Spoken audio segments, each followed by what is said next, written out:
Welcome to the Clay That Woke Rise, Session 3. I'm Michael Matthews. I'm running it for the Gauntlet. My pronouns are here, him.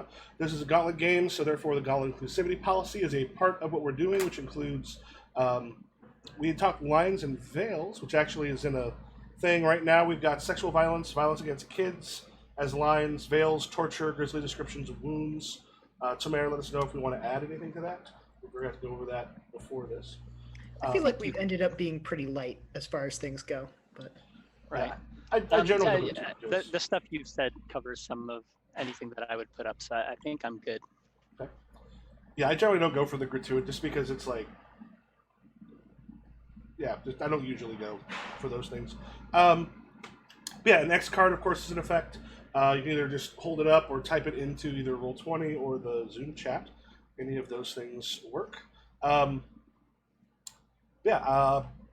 We can, if we want to go around. I don't know if y'all have the same.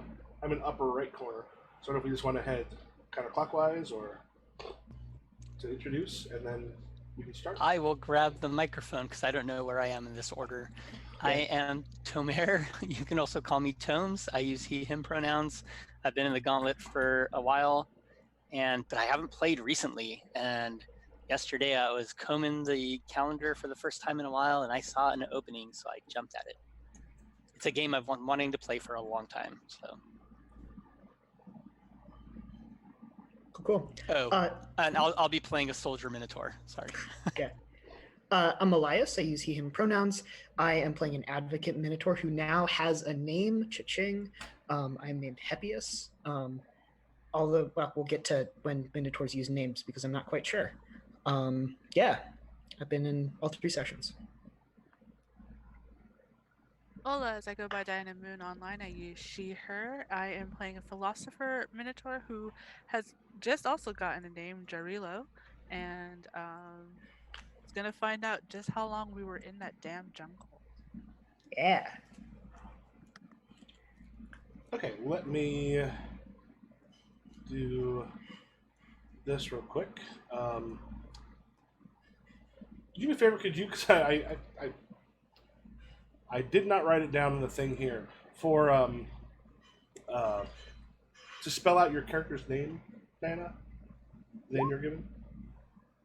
I presume the character's name is spelled Jarilo. Jarilo? Yeah. Should we put it like when you open the character sheet, like edit it on the name or something? Yeah, not a bad idea. I've got a Trello I use to kind of keep some notes and such. So what I do is put the names there, because now it's going to be kind of interesting. Because now I'll be referring instead of like Diana, your Minotaur, Elias, your Minotaur. I can literally just say Hepius, Jarilo, because they've not had names until now, which I think is going to maybe make for an interesting dynamic, at least a feeling shift. I'm interested to see how that feels different with the actual name. Do you want to do a quick recap of what has happened with your Minotaurs so far? Yeah. I could do a quick rundown of session 1 if you want to do session 2, Diana. Okay. Cool. Yeah, so we started out the first session of this game with a murder. It was some human nonsense. And all 3 of our Minotaurs, us and Adam's Minotaur, all nameless, we were assistants to various different parties that were involved in the case. Diana was most directly involved because her Minotaur was working with a woman who had actually committed the murder. There was actually a big group of people that had committed the murder, and they had killed an Imperii, which is kind of a local ruler, since the Degringoglade, which is the city, has kind of districts that just kind of have local despots that run them. People really didn't like this person, so they decided to band together and murder him in the night. And then, or her, I can't remember that person's gender pronouns, but and then all of the lackeys to the Imperii who was murdered wanted to figure out who did it and bring them to justice.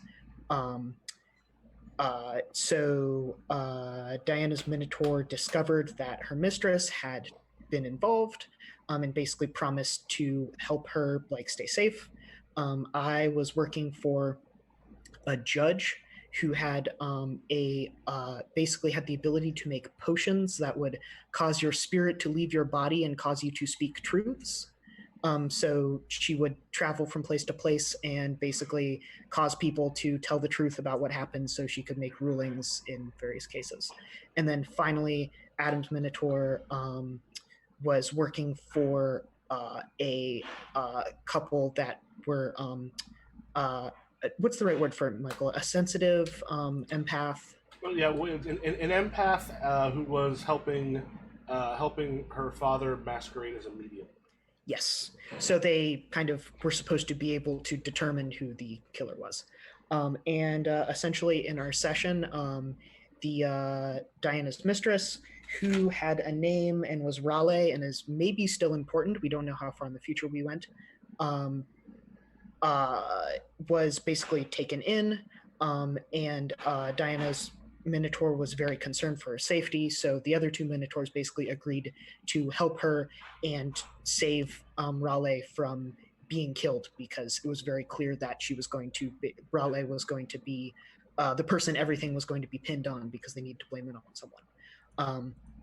And Diana, on basically the day of the trial, Diana kind of gave a speech and riled up a crowd, and I soured the potion of truth so that Diana would not have to speak the truth and would say something else. And basically on stage, she said that these lackeys who we had run-ins with and were kind of ugly, not nice people, were the ones who had killed their master because they were. It was another witness that did it, not me. I didn't drink the potion. Oh no, I said Diana, but I meant Raleigh. Oh, okay. yeah. Raleigh drank the potion and said that these other people did it, and they ultimately ended up being driven out of town. And we kind of determined that they set up shop as despots in a different area. And that was the first session. Did I miss anything? I think that was pretty good. Yeah. And then them being set up as despots in the other area came because of a drawing that didn't actually match anything. So it gets a foretelling of something bad that will happen in the future because of what's going on. So they become in a completely different encounter, because of this foretelling, because of the crater of lots, we determined, well, we know these people are leaving town, they're going to start causing trouble other places. Yeah. And then the second session, it was a few weeks afterwards. My mistress was slowly gaining power, and it seemed like that she wanted to become the next Imperii, basically. And that caused tensions, because through the first session and this, I realized, hey, I have feelings for my mistress, and this isn't good. And she's not as trustworthy as I thought she was. And I believe, trying to remember, you're the one that had the soldier friend, right? Yes, I was friends with another Minotaur who's down a dark path. Yeah, so all the people that worked under the previous NPR obviously got fired if they weren't cast out, because it was like, oh, this big scandal, we need to have new people. And one of Elias's Minotaur friends was happy with his job as being an enforcer, and then had to become a fisher. This is where I was a little confused. A fisher of dolphins and dark dreams, which is not a path you really want to take, Minotaur or human, and was just causing him to be a little bit more unruly, drinking, and it frustrated Elias's Minotaur so much that he basically goaded him into raging and causing a stampede. And I'm trying to remember, Adam was planning to leave the people he was working with because he didn't care much. I know he didn't care much about them anymore. Gosh, he was talking with the playwright when. That's right, the playwright. He made a friend with the playwright, and even though it's been a few weeks, playwrights were really fast in creating their own little play about what happened in the first session, and and had like a really badly actor Minotaur play my character, and it was like very like politically like tongue-in-cheek black comedy kind of thing that goes over most people's heads. And he was trying to protect the playwright because a couple of people were like, you're being rude to the previous superior that died, like how dare you.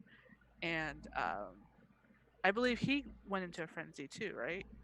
Like accidentally, like because he because they, had a little bit. if I recall, it was when they saw the other ones go past.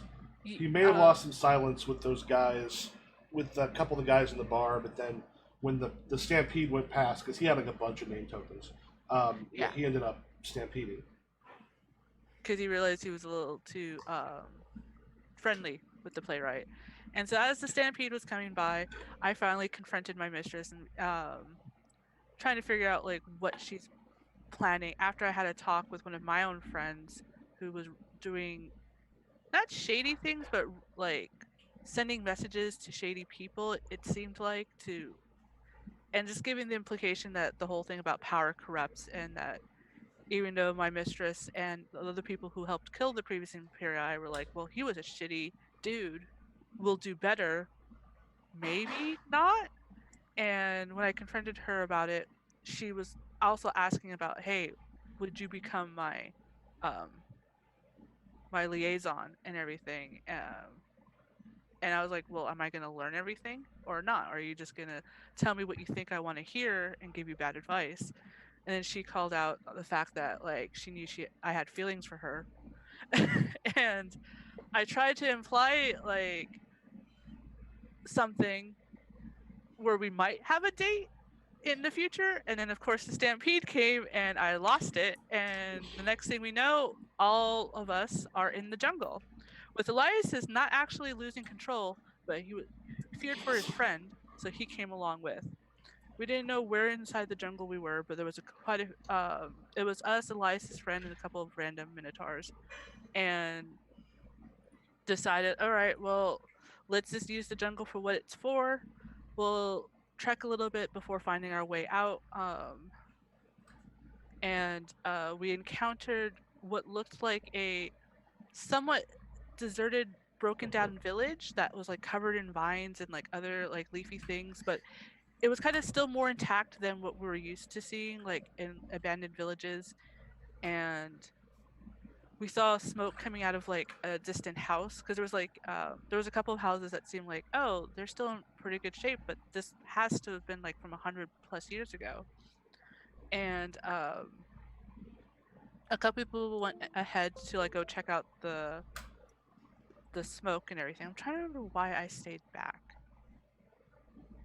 You saw something in the bushes That's right. because we ended up talking to two different people. Yeah.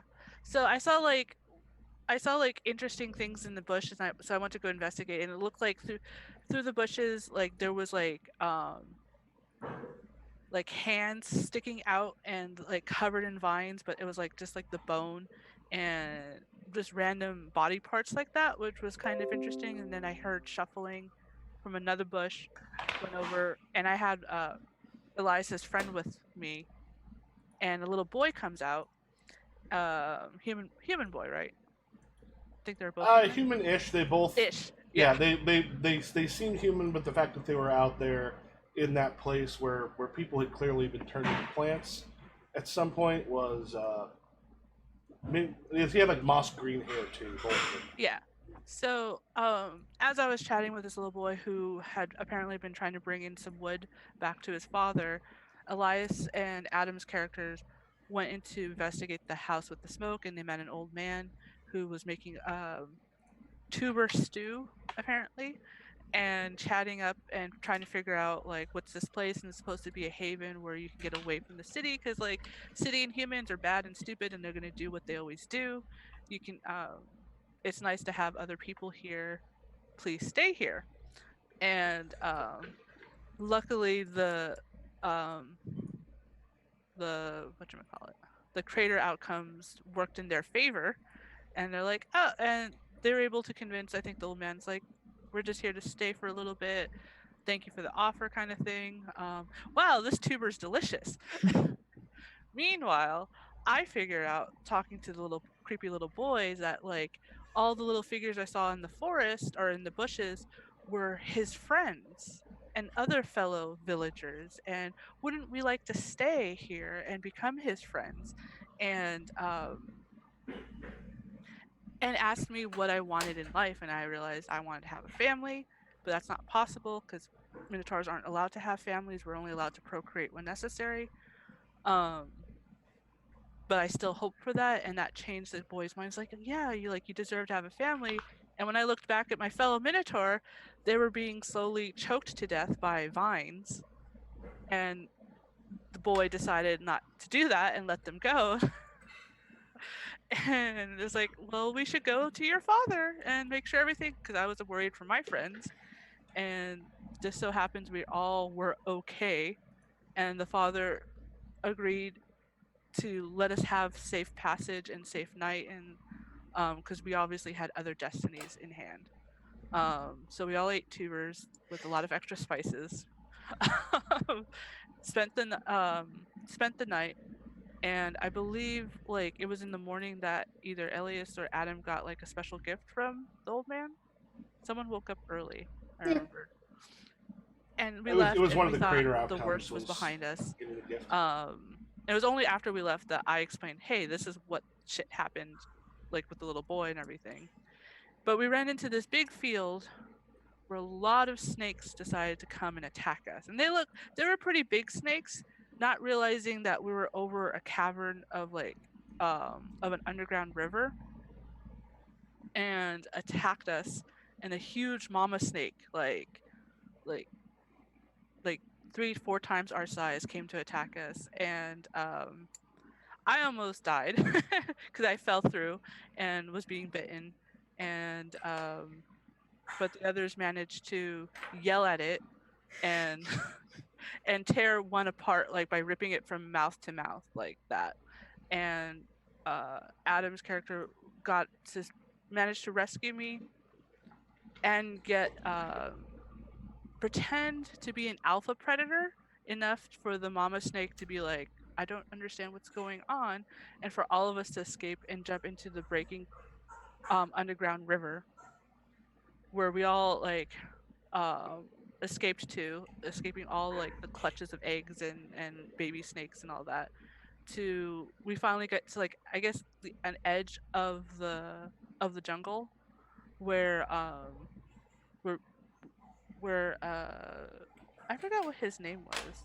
Was it Karis? Yeah, Karis was the soldier minotaur. Yeah, where Karis was like, well, we've had this wonderful journey together. I think I shall give you names. And that's how we gained our names. And we were about to head back into the city, despite that little trip where we learned a little bit about ourselves in the jungle. Maybe the real jungle was what we learned about ourselves all along. And the jungle is also where you get back silence. Like the more you, every inflection that you're in the jungle, you gain a silence to it back. Yeah. So Michael very helpfully told us right at the end of the jungle that one of the properties of the jungle is that time just kind of passes, so we don't actually know how long we were gone. So kind of the big question now is we are returning to society. Has it been a day? Has it been 10 years? Yeah. Well, the problem with that is it's always a little hard to tell because the city is gigantic and you were traveling for some time, so it's not unusual when you come out of the jungle to not be near the place you were before. So at this point, you are a bit further away. You've heard a few tales about what had happened. They're always weird, distorted. It's like, it couldn't have been that long that you were out there, but it feels like something that happened 12 years ago when people speak about it. Differing things are sort of coming through, but at this point, everyone has sort of found some employment. We'll actually start with Tomer. So you are working for a man named Degringoglade Imperii. Now the Imperii are... Say it again, Derangelis? Degringoglade Imperii. The Imperii are not necessarily like a family throughout the whole city. Some almost think of it like a title that some people take on, and if you've had it long enough, you've had power. It's just the Imperii tend to be the people in charge. in most of like the neighborhoods or the places where they've kind of carved out power. Dariangelis is in a bad, he's sort of in some bad straits. One, he does not have the best of tempers, but his impulsiveness got to the point where it seems fairly clear that his father, who is getting sick and old, is likely going to end up passing things on to his sister. And he has been kind of furious about this. And it's a weird thing that's been, you've been a guard a few times.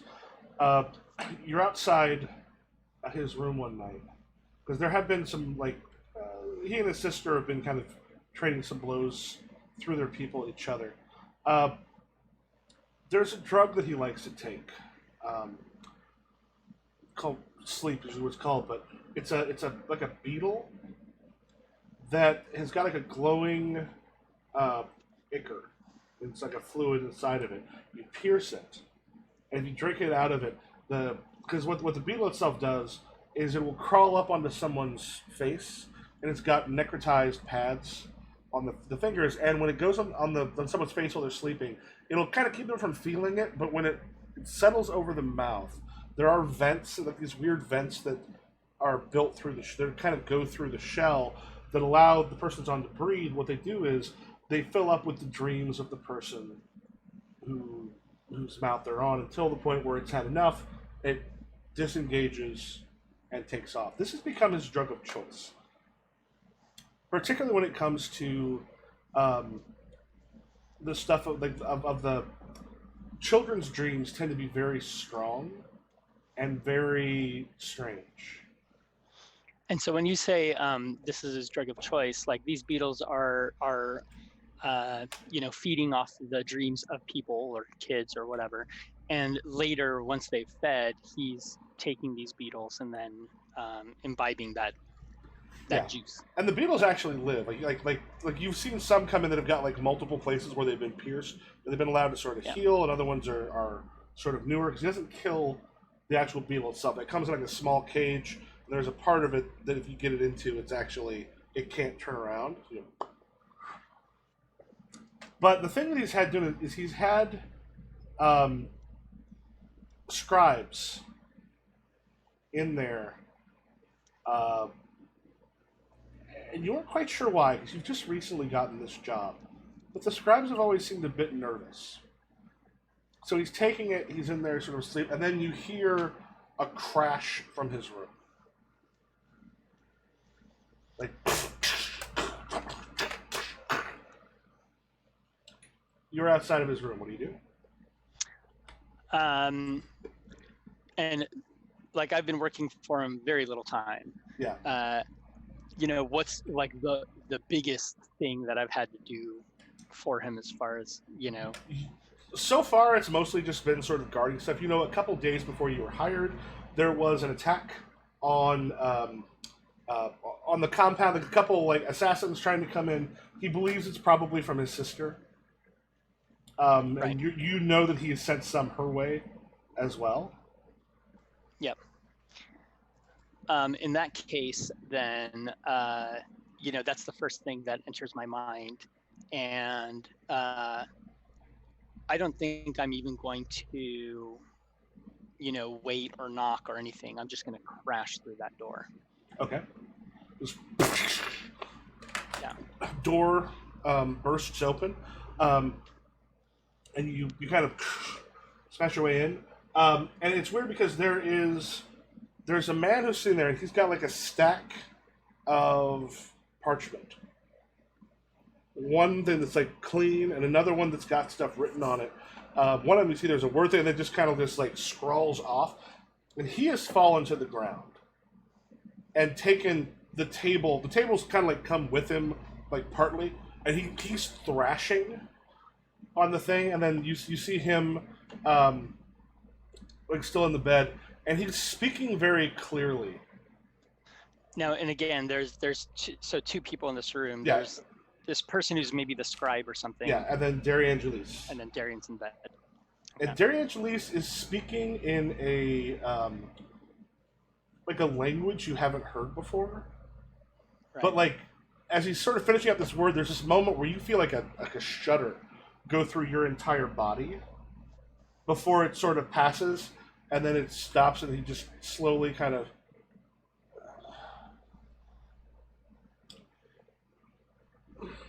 Again, gets, like, sits up.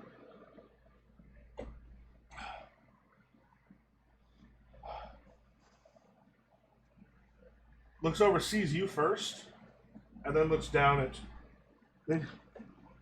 And probably during that whole thing, as he's kind of like coming to, I'm running over to, I'm ignoring the scribe for the time being.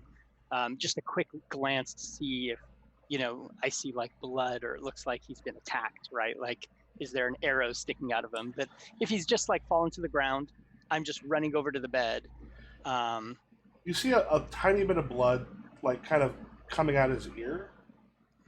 But like he's breathing a little shallowly, but seems like kind of okay. Right.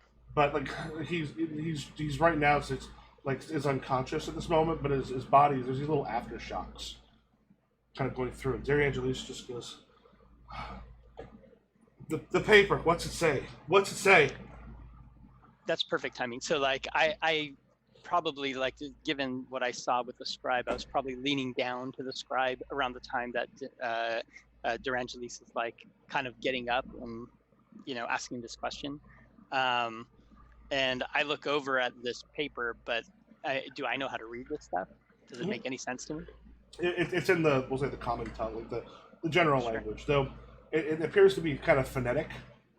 Like there's like normal stuff that you see as he's sort of talking out loud, but at one point it becomes phonetic, and there's like a portion of a word that started, and then it just, like, the handwriting starts to go like an EKG, and then this slides off completely. So I probably just say that word, whatever that is. And he's just like, it's not enough of it. It was close. He kind of grabs it from it, and it's like, almost have it. This is the one. Listen, he's got like a sheen, like he still seems to be under the effect a little bit. Like his eyes are at times almost focusing on some other stuff that's there, and he's pulling himself back very, very kind of quickly. It's like someone that they're using for this is part of an ancient bloodline. So I dream of the city before it was, and there's a language, and when I say it, it does this, and it looks down at the scribe. It's a terrible seizure. He's in good shape, but look what it's done to him. If I have this word, could you imagine what that would do to an old, weak man who's very sick? And I just nod.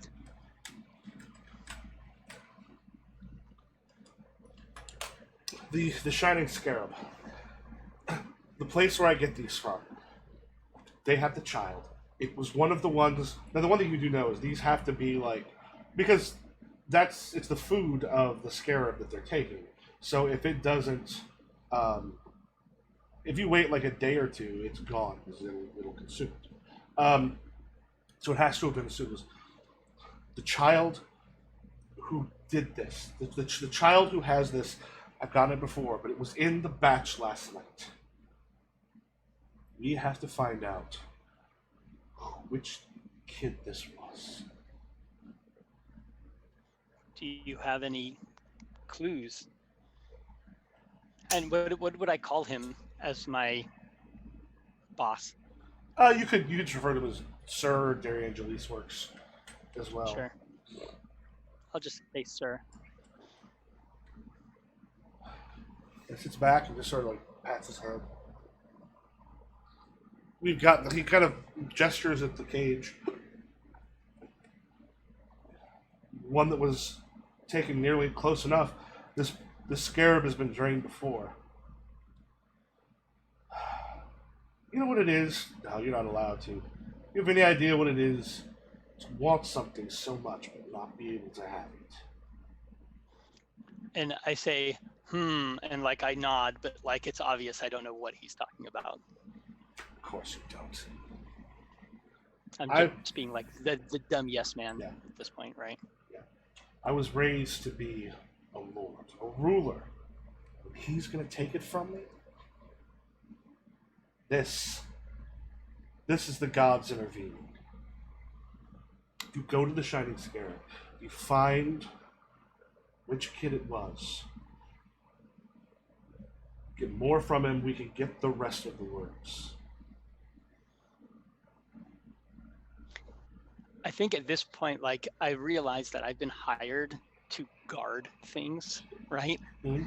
And so I kind of pause, and I think I'm just gonna say, so you would like me to guard, and then just kind of trail off. Like, it's my way of saying, like, what is it you want me to do? Is this what are you? Is this are you having Yes. this guy do Yeah, he whatever goes, this is? If you want to look at it that way, yes. You know what I need? You fought before. Hmm. You got scars on you. You know what it is to make someone do something they may not want to do. I need muscle. And you are one of the bigger of the Minotaurs that they've hired. Because you're also someone who knew enough that my sister wouldn't be looking for. There are people who wouldn't recognize her. So what I need you to do is go to the Shining Scarab, talk to Talash, have her find this child, and once we found the child, I need to make sure that I get every single scarab that feeds on it. I get this. If you get this for me, when I am in charge of all of this, after my father and sister are gone, you will reap some rewards, my friend. What did he say? I will what? Oh, you will reap some rewards, my friend. And I just do that same and nod. And I think I just pick up that scarab, the used one, right? With, and I kind of walk out, but I pause at the scribe, and I kind of look down at him and look back at Durangelis, and just see if is there something that he wants me to do with the scribe. Let someone know to come and grab him. It happened again a few weeks ago. He'll be fine in a month or so. Yeah, I leave and do exactly that. All right. Tepius. Yeah. You've kind of fallen in with the opposite of your old employer. Caladro is a man who, what he gets paid to do is ruin reputations. And what he'll do is he'll go through, get to know someone, find out things about them, but then he has a thing called a whisper seed, which he'll put into their food. And when whisper seed, when you eat it, when it passes through you, and is collected afterwards, because the body can't digest it, the next person who ingests it, they've got to kind of like bruise it, grind a little bit so the body can ingest it, will actually kind of fall into sort of a bit of a coma, and will hear everything that person did during their day. Of course. Okay. So this is, particularly if you end up bringing up a couple things in conversation or find out where someone's going to be, it makes for an excellent way of just of figuring out what someone's doing and then destroying their reputation because of it. Humans are weird.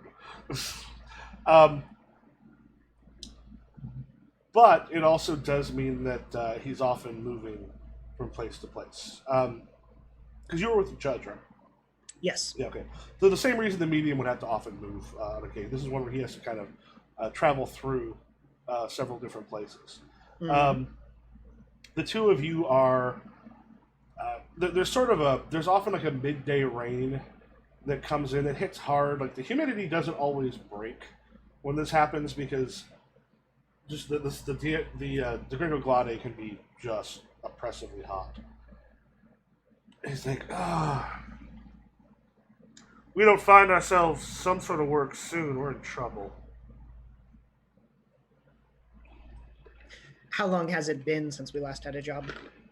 It's been about 3 weeks. Well, it, then, yeah. It pays pretty well. I mean, he's exaggerating a bit. He's got some money. Mm-hmm. He goes, I do have someone I want you to go meet with. I want to try to keep myself a little less known if possible. The less my face is seen, the safer we are. This man Paulson. He's got apparently a job for us. If you can get the information, come back, and then we'll figure out if this is a job we're taking. Of course. Yeah, I'll note. I think because I kind of had a respect for the judge, and I kind of don't think I have the same respect for this person. Mm-hmm. I have a feeling that part of the reason why it's been 3 weeks is that I have turned down a couple jobs unilaterally for him. Okay. But yeah, I say of course. This job clearly comes at just in the nick of time. All right.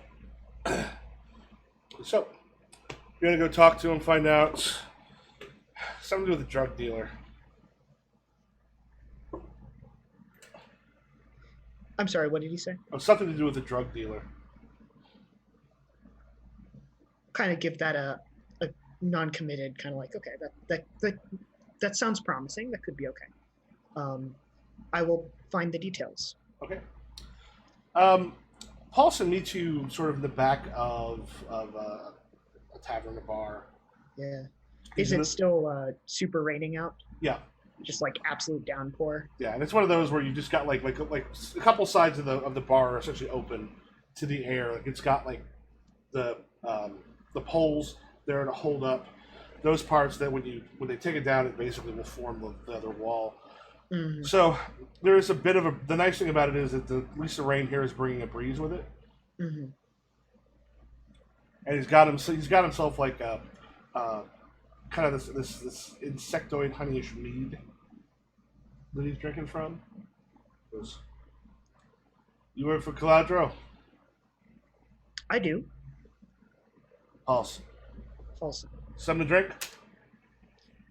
I'll actually, since this is new to me, I'll when he says Paulson, I'll say Heppius, and just see if he reacts to that at all. Ah.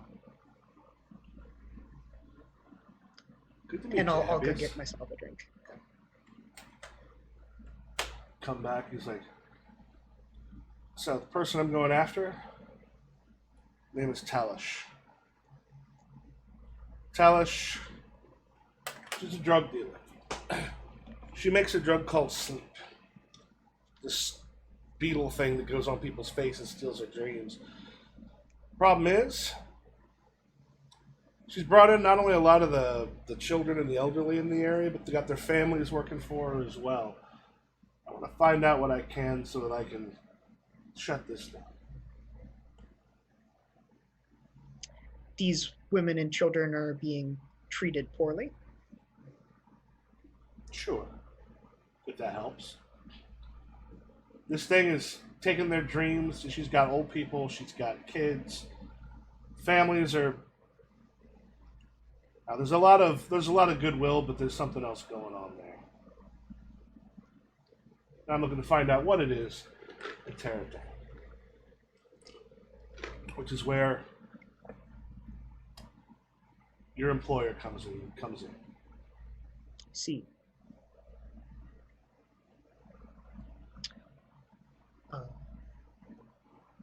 And you must understand my employer has a motivation for discretion.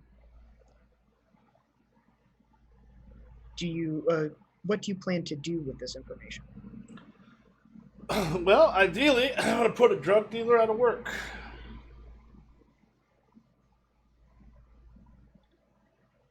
Because she's got it so everyone's looking up to her. Everyone thinks that she's high and mighty and what she's doing is great, but She's herding those kids and the old people in like crazy. Putting out a bunch of drugs, getting a lot more power. We recently started to grow things quite a bit. She hasn't militarized herself yet. She doesn't have a little army as of yet, but she does have plenty of guards. For too long, she's going to be all through here taking over stuff. I tell you, you ever known a place where people who control other people do well? Do I get the impression that this is a personal thing for him? It seems a little bit. Yeah. I'm kind of interested in pushing that in this scene, just to see if I can get him upset or something, see if he can reveal something to me. Okay.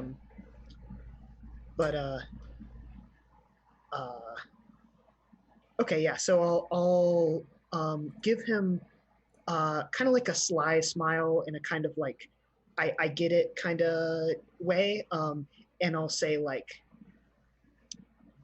yes, this woman, she betrayed you, didn't she? Women. She didn't betray me. But, here, let's go with this. I put in a couple things. As I said, violence is kind of clearly not on the table. Okay. As of yet. So, what would you like to put in?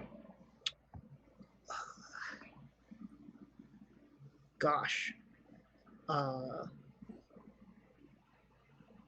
Violence is not, so that means there's going to be some no's in there.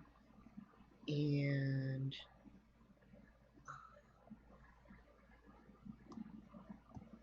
I'll put in 2 silence. Okay. So, got a courage. Okay. Because he has quid pro quo beliefs. A silence. Back. A no. Okay. And a silence. All right. Cool. 2 silence and a no is my favorite thing, which is a truth. And I think the courage drops through and does nothing. Yeah. Yeah, so you get both of the ones that you put in back. And also you get another courage. Oh, I just get everything? I forgot. Yeah, basically all the stuff that comes out of it. Like, because one thing you can get courage, and because if someone has strange beliefs, like for example, if Tomer gets into it with Degringoglade, who has some strange beliefs, one of the things I would end up putting in there is a silence goes in there, because if you're dealing with a intrinsic character, means usually kind of one of the main characters, but with weird beliefs. If they have quid pro quo thinking but not weird beliefs, in that case it's a courage. Yeah. So that's how those get in there. He goes, here's the thing. She doesn't know what the hell she's doing. She's young, she's got all these people around, like they think real well of her, but like the harpy's gonna come for us. So I want to be able to get in there and shimmy up next to her. See about making sure this thing actually does well, and as someone who knows what it takes to get a business like this going. Plus, once you see her, whew.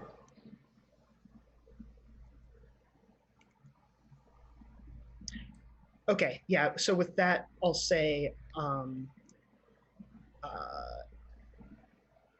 you will hear soon from me, and I will let you know if we accept your job. All right.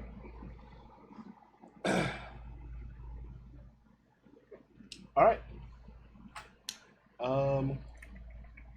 Let's bring back up the Trello. Zarolo. You and Talish are kind of going over the kind of the main grounds. There's a large area where they've got like the kind of, it's called the sleep pits. She's brought in a lot, like her drug does well. Particularly the dreams of old people have sometimes these really like fond memories. Like there's a heavy nostalgic bent to it from what you can tell when people take it. Dreams of kids tend to be very sharp and kind of extreme. One of the things that she does is she brought in not just like the orphans and then the elder people who'd been abandoned, but also some of their families sort of help out because an important thing is not to drain. If one person's like sleeps in the sleeping pit and has the beetles kind of come on them like or the scarabs rather like once every 4 or 5 days, it doesn't seem to have any ill effects. So they're rotating people out. They're sort of taking care of the families and such because it brings her a lot of money, and it also means people are sort of bringing because they're getting a bit from it, not a ton, but people are bringing like grandparents who are otherwise barely making it, children and such there, including orphans and such. So they're having a better life just for allowing a scarab to be on them while they sleep. Yeah, and like as of this moment, you don't know if there's. There hasn't seemed to be any ill effects from them, but they're down there and there's a couple humans and minotaurs that wander through, and when the scarabs sort of full up, they'll take them, place them in a cage, and sort of run them out. And she's got like a almost a greenhouse type thing that's being guarded that has got like these scarabs are being bred. Right. There. I'm curious, does the scarabs work on minotaurs or only humans? The problem with the Minotaur is it can't really like clip onto a Minotaur's like snout in the same way. I mean, it's more shaped like it'll land on a human's face pretty well. But yeah, there's no Minotaurs that they've done this with. I'm curious on what kind of dreams they would procure. Yeah. She's sort of looking down at them. She's like, "We're gonna need more kids soon. We're gonna get a lot more demand." Do you know why they would want kids more? Sure you don't want to try it? No. Thank you. Sleeping kids is. I don't know what it was like for you. When you were a kid, was it. I mean, sure, there were times things were kind of awful and dangerous, but also it could be exciting, it could be. You just felt things more strongly. There were times like that. When's the last time you just cried because you didn't get what you wanted? Not since I was a child. That one kind of points down at one of them. Every day. Every day that kid is crying for some reason. This is the thing that they get to do. We don't get so much of that. But I don't want to increase the rotation. That could become dangerous. The elders, supply of the elders is fine. Hasn't been a problem, but the little ones, we need to find some more kids, and I don't know if there's enough here to take care of that. I mean, my previous mistress, she was good with wheeling and dealing in the markets. You could just up the prices, make the children more rarity, and that way you don't have to worry about bringing in more children or possibly harming the children you do have. Maybe. But we cut it too much, then the people who have so far been able to afford to buy some can't, so that we lose money on the other end. Remember, a lot of people are pretty poor. But you are the only one in this area, right? Yeah, as far as I know, I'm probably one of the only people in the city that deals this. It's a risk. But it could be worth it if there's no other competition. I presume she has people who will like go and like court people to like come in and. Yeah, at that time, honestly, a lot of the people have been able to kind of do that for her. Just because, I mean, a lot of people in the area know she's kind of got a benevolent Godfather style. I mean, like the drugs and such, but she's taking care of like the people in this area will protect her because she's keeping them fed. She's getting them in shelter. I mean, things aren't great; they're not like thriving, but Right. Who is? But it's better than before. Yeah.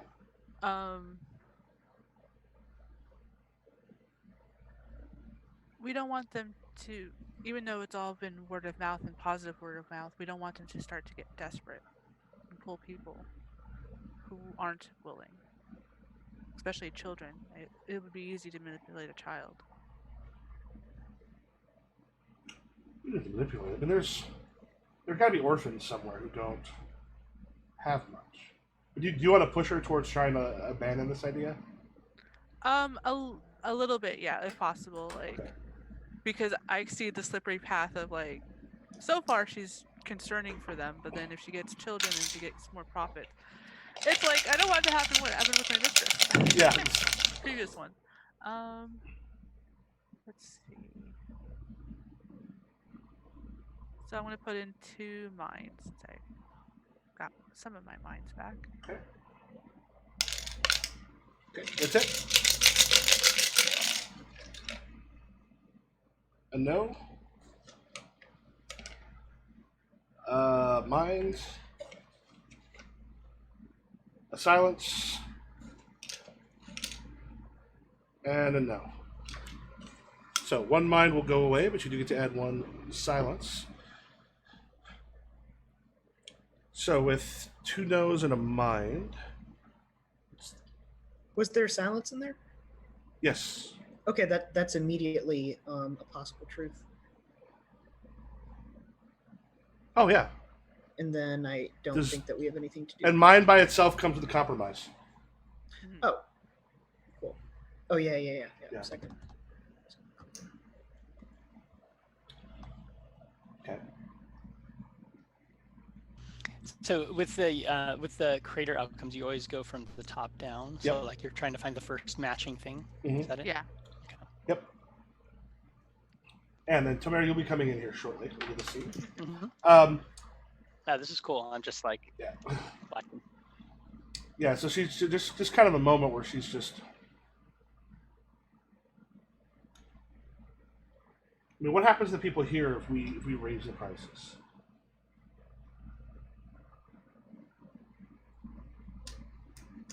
You are able to provide for them better.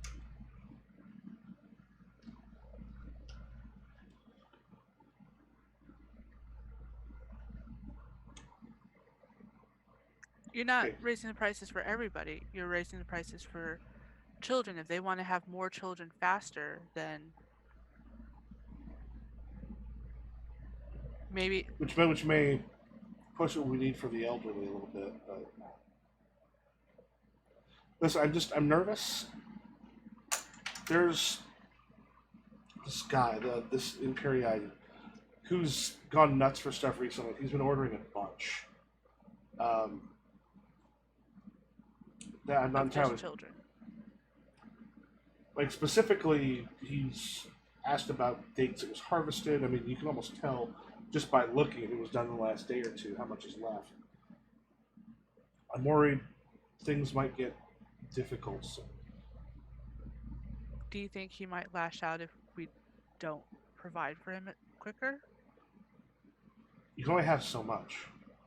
It should be fine. You can only you can't. It's not like other drugs where you can just sort of take and take and take. Like this requires you to fall into a sleep. There's a limit to how much your body can literally do. But in Perry eyes, they think they're above it all. Possibly. I'm trying not to talk to any of these people. And someone comes up and is like, so what's the matter? You've kind of come in or kept waiting in a room. There, she's like, one of her assistants comes up and just, yeah, there's an Imperii guy has sent one of his people. She's like, is it Saren? No, I don't know this one. He's a Minotaur. I don't think he's got a name. He didn't mention one. She kind of looks at you. She's like, would you be able to try to put him off a course. little bit? I'll see what I can do. And And I like give like a little bow to her Mhm. and then head on. Okay. So you'll come into the room. Have you brought anything with you, Tamara, or just sort of you on your own? No, I think I'm on my own. I have the the beetle in the cage. that, but it's kind of like palmed in my hand, and so it's kind of hidden. Mhm. So I'm not being very obvious with it. And what's the name of the mistress here who? Talash? Okay. But So- yeah. So you wander up to me. So yeah, I come in and I think like yeah, I think almost with every unless I've already like know the Minotaur to like be like a rude type of Minotaur, I smile, clasp his shoulder, and brother, welcome. Did you have need of Mistress Stream's services today? I do not need her ministrations, but there are the one I serve does, and like I think I kind of like hem and haw a little bit, like like it goes on for a bit where I'm just kind of like not just coming out with it, Mhm. and I think eventually like I get to the point where I'm just like, it's a little concerning. I'm worried. I'm worried for what this is doing to the good sir. Uh, One of his servants was even helping with this, and blood was coming out of his ear. And that would be like a first account of any kind of thing, right? With this, so Yep, first you I heard. look I look visibly shocked from using the beetles, the scarabs. Mm. He's not partaking in all of it on his own. Oh, well, I wouldn't presume to know how they use this thing. I just come in after with noises of crashing, and it's very concerning, of course. I don't want to see the sir come to harm. He seems to think that he needs to find children's dreams, and I think he's desperate. I'm worried of this addiction. I mean, any indulgence, drug or otherwise, can always lead to addiction. Yes. But it is But concerning that there was something wrong that happened. I will have to tell my mistress of this to ensure we have no other accounts of anybody else. Of course, we would never want to harm your master.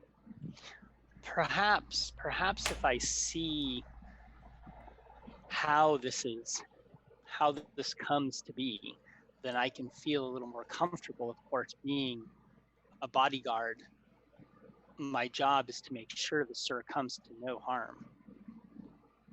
And it's only one room, right? A sleeping pit, like just one. There's Well, like no smaller pits or like areas where they do yeah, it. there's just the one place they harvest. I mean, it's pretty large, Mhm. but like I mean, you can probably have about 30 people at a time sleeping in these beds that are throughout there. Okay. But this is the place where they harvest from people. Yeah. I'll ask permission of my mistress for a tour, if she will allow it, but Hmm. to ease you and your master's concerns. But trust me, brother, everything here, everyone is taken care of. I would not have chosen this type of work if I didn't think good of it. As strange as Uh, these humans are with this proclivity. I just keep nodding. The whole way here, by the way, I was smelling that beetle, right? I was trying to get like a really good sense of, any specific scent that it has. But at this point, I wait to see if I can get my tour. Yeah, like this smells beetly. I don't know. It's yeah. There's the whatever comes out of it. There's a bit of a sweet odor. They come especially out of a little hole in its back that's been pierced. for it, but beyond that, I mean, it smells musty, like the city often does. So yeah, I'm a little concerned by what he said about like being obsessed with the children because we just talked about that, and it's like, But I figure possibly a tour since it I presume there's no organization. Like all the children's are in one section or not. It's just like whatever bed is free at the moment. As far as when they just the biggest thing they make sure is they don't care where they're sleeping. They just want to make sure someone hasn't been in there For too long. for another, like they're spacing it out, so it's at least probably 4 or 5 days between Mhm. those. But like it's not like go be all specific. It's just like just grab a bed. Yeah, so maybe there's like a tag, a color coded tag or something that like it to help indicate like, oh, this person's been here this long, or Well, a lot of it they have to more determine. I mean, partly just sort of asking because keeping track of all the kids that kind of come in because if you're keeping them on a cycle, there's a little more kids in there because there's just more children right. around than there are of the adults. There's quite a few of them, so a lot of them just know that about every like on a you come in on Tuesdays, you come in on this day. They sort of know by now the drill. Right. So Okay. some of them don't mind it. Some of them find it really kind of creepy and weird. But little treats and stuff will usually get them in. So yeah, so okay, just wanted to make sure. So I would go back and ask the mistress and say like, and basically relay everything that he just said, and then I'm like, would a tour be okay? We can tour. So he wants. And remind me, Tamara, did you specifically mention that he's looking for a specific kid, or No. did you? Okay. No. Yeah, she just goes. Oh, God, I guess. I'll try to get more information. I'm concerned about this blood ear, and at least now we know he's not using it on his own. I don't understand why he'd have his assistants. There's Also no one partake. we've talked to is. I mean, someone will very occasionally get a nightmare or something, but I've never heard any like a bloody ear or something on those lines. But you did say he was consuming much more than most other. I mean, Maybe this is a side effect we haven't considered. maybe if he takes enough of it, he'll.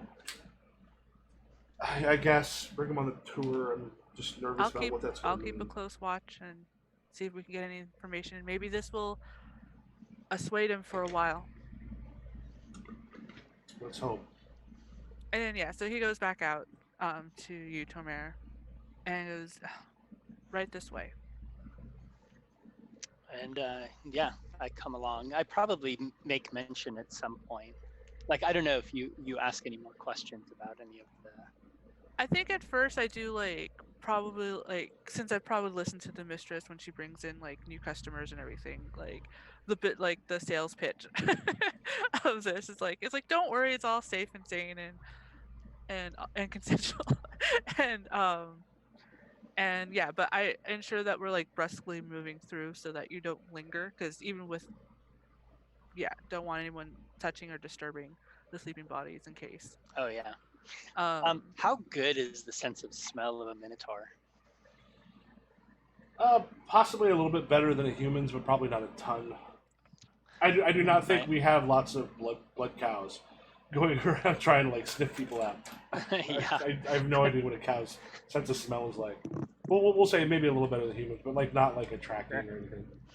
So I probably I listen and I'm very gentle and and I walk very slowly, but I also get very close to some of the children probably and smell like quite obviously like definitely trying to get kids, a like- sense of the odor.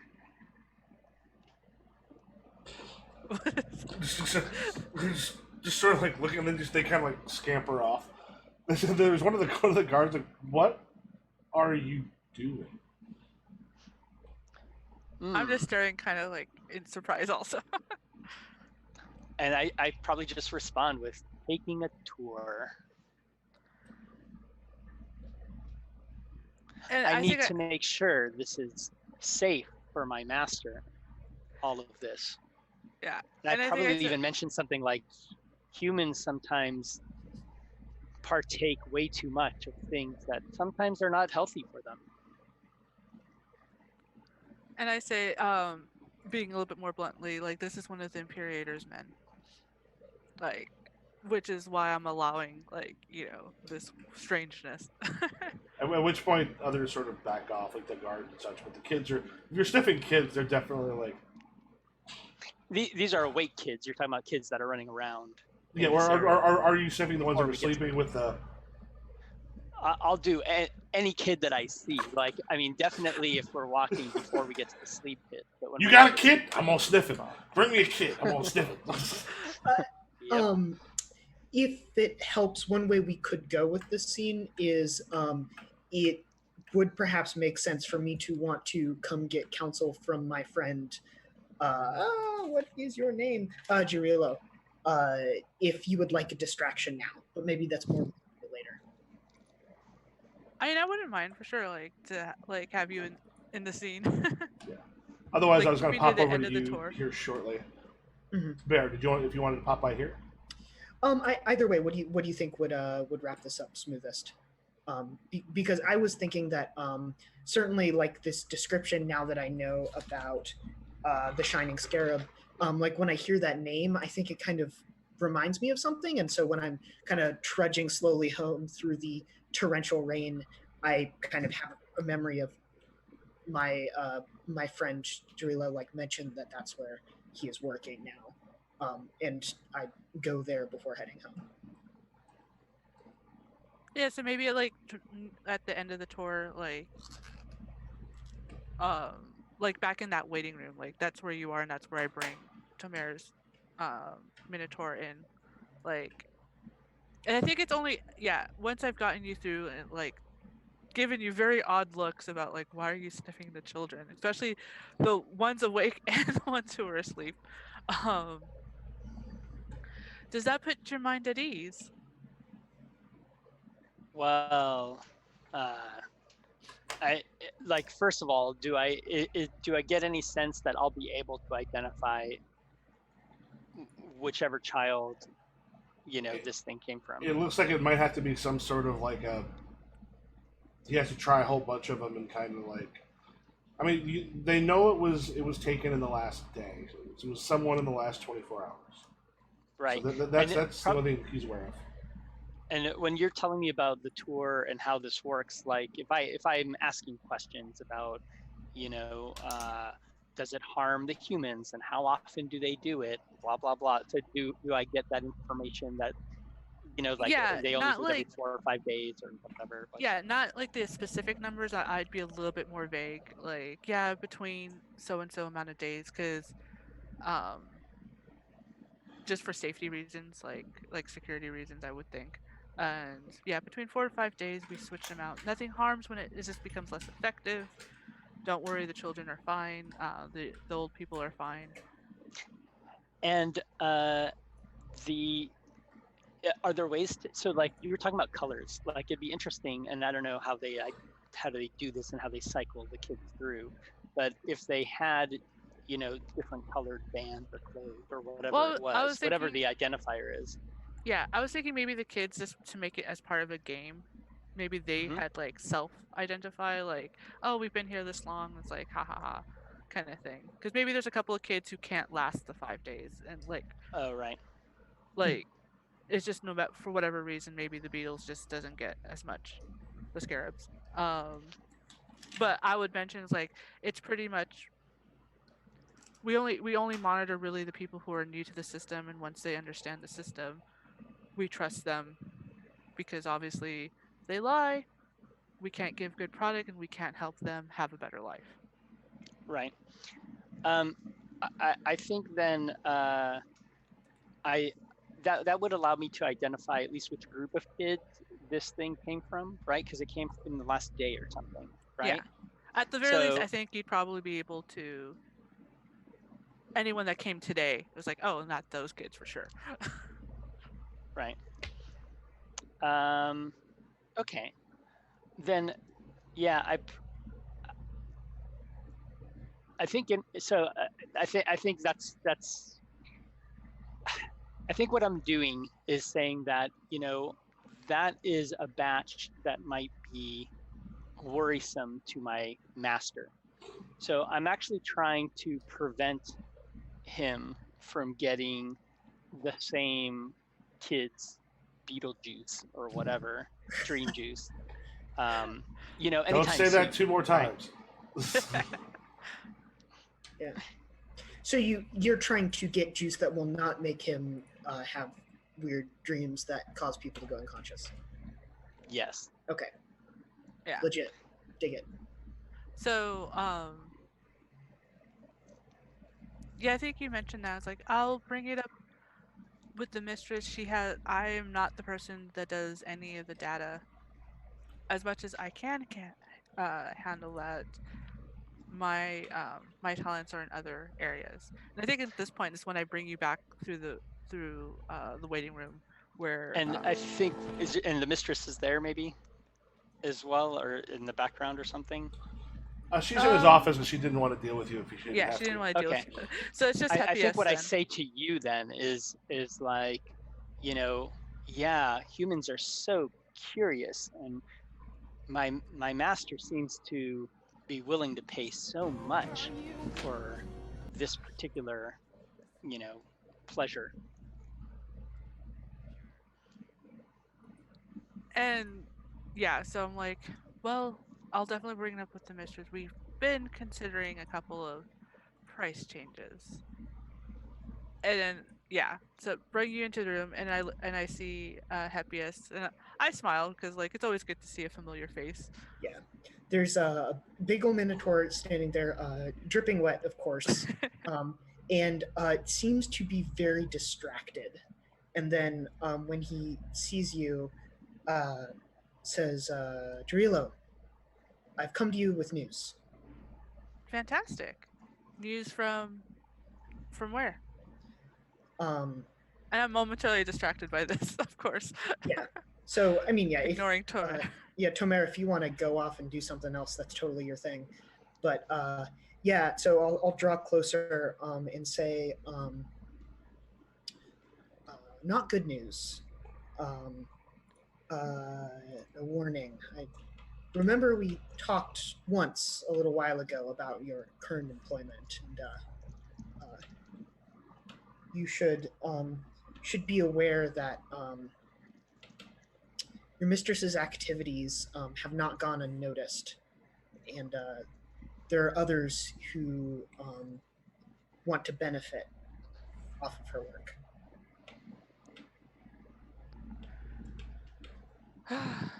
Well, that does happen when a business starts to become popular. Do you trust your mistress? I do. Um, there so far have not yet been any reason. She's more concerned about. She seems to be concerned about the people we use and everything. And do not worry, I'm not blinded like I was before.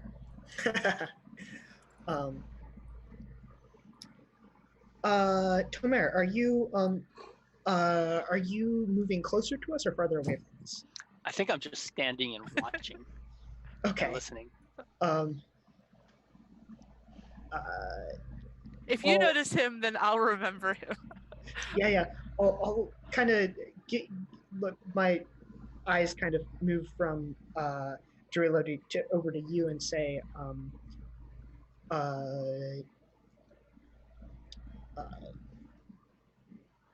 would you agree that the people here are taken care of? I probably sniffed the air a couple of times, oddly, but I didn't see anyone in pain. They look fed. Such a high bar in this society. Actually, I'll actually say that. I'll kind of frown and say that clearly the bar is set high. But and yeah. So okay. turning back to Adrilo, I seek your counsel. My current master is a man by the name of Caladro, and he uh, he might help this other person undermine your home here. What do you think I should do? Of course, this would start to happen. Um, there's no way to persuade him otherwise. I can persuade, or I can lie. Is it concerned similar to, and I point like towards Tamer's Minotaur, where bad batches? Even though that is the first I had, and I look at back at you, Tamer, and like I did confirm with my mistress, this has never happened before. It could be And from the overuse. No, simply the greed of man. And I think I nod, and I'm like, yes, the greed of man leads to all sorts of problems, including those that look like overuse. Hmm. I would suggest to lie. I believe so far, and if that ever does change, I will let you know. Happiest, sorry, my notes are all over the place. Happiest, if that does change, but we are like the bar is that high, and we're hitting it. So I think at this point, I've heard you guys talk, and I've heard how you are subverting things that don't look like they're being handled well, right? And so maybe you're a trusted source. And so I know that that we've got Durangeli's Superior, right? And there's he's got his sister and aging father, right? Mm-hmm. Yeah. You know, and I probably like I will ask one or two questions, like, you know, is the Mistress Imperii, you know, is she also a customer here? Is that a known thing? Yeah, If she is, you're unaware of it. So, you know, I probably look between the two of you and go, I feel like she would probably want to know about her brother's, you know, habits and misgivings, and maybe the way it affects, you know, affects their family, and because it affects their family, it affects so many others, possibly in negative ways. Is the Mistress Imperii someone I would be able to like just go and see? That seems not something that can normally happen. You could. I mean, like you kind of know where her general like. I mean, they're practically compounded up against like they're on the lookout for each other. But I mean, you know where she lives. Maybe I plant some seeds, because I don't think Yeah. it would be proper for me to go and see her, given that I am a hired bodyguard of Yeah. her brother. But I probably mentioned like a bunch of stuff like, oh, you know, she would probably be very concerned about her brother's habits, especially because it seems that it affects his mind and makes him, you know, quite uncouth, and, you know, plans against family are always so, you know, so negative. Right. And I just And kind of like drop all these. Yeah. that does kind of raise my hackles a bit, because even though I don't have the same types of like closeness or familiarity with my mistress, it's like that could lead down a dangerous path of like basically what Heppius is warning me against is like, oh well, we need to shut this kind of thing down because if the Imperia are worried. So I humans do what they want to do. They can get addicted to anything. If it's not this, it's something else.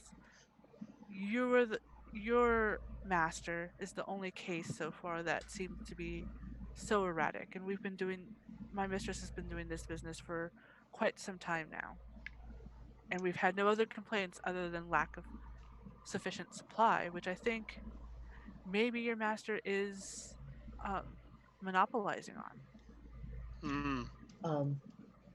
And Appius will say, Drilo, your concern is valid, but our friend suggests an interesting course of action.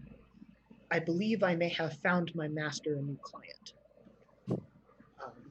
And then I'll say I must go. Hopefully the rain will end soon. Yes, stay warm. Well, I don't know think- if warm is really the problem, but I think before I leave, I do ask one last question, which is, what is the rate for, the beetles for the children? And I spent out, but I emphasize the current rate is Right. like oh, you're And not when just you going to say give the them a current- big number. Sorry. No, I think when you say the current rate, I listen to it, but then I echo it back, and I've obviously misheard it, and I'm quoting something higher, mhm. right? Yeah. And I just turn and like nod and turn and walk off. I obviously don't correct you. Nice. I do go back to the mistress and warn her about what Happy has said. Okay. And then Tom, sounds like you're going to Daria Angelisa's sister. No, I'm going to let somebody else handle that. I'm going back to my master and telling him that I have certainly narrowed down, it's hard to find out which child, but I think I've narrowed it down. And I have, and I tell him like which days he should go in there to, source the beetles. And, I think by doing so, I've reduced his chances of finding the same child. Okay. Um, And you, I'm going to convince my master to ditch this other guy and go. I'm going to basically say that this guy didn't show up and that I found this other lead and go talk to the sister of the Imperii. Okay. We'll say, because I know for pacing purposes we got about an hour.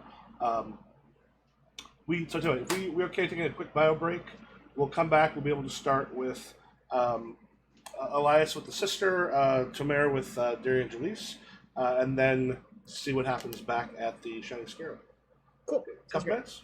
Okay.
I like how they're going straight to rebellion.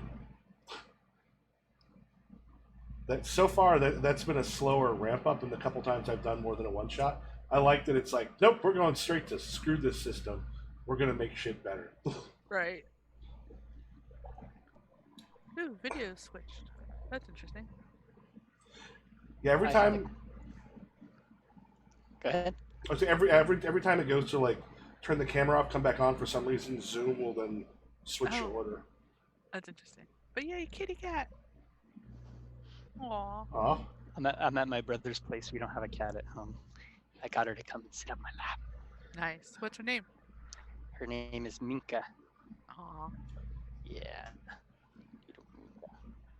But yeah, it's kind of funny. We've kind of established these characters as bucking the system whenever possible. The interesting thing is seeing where people feel like, at least I've done a couple tee shots. This is at 3 is the longest with a kind of steady group of people. With several one shots, and like it started getting there towards the end of some of the two shot. This was like coming back from the jungle, like, nope, we're immediately making some changes. We think it's cool. Mm-hmm.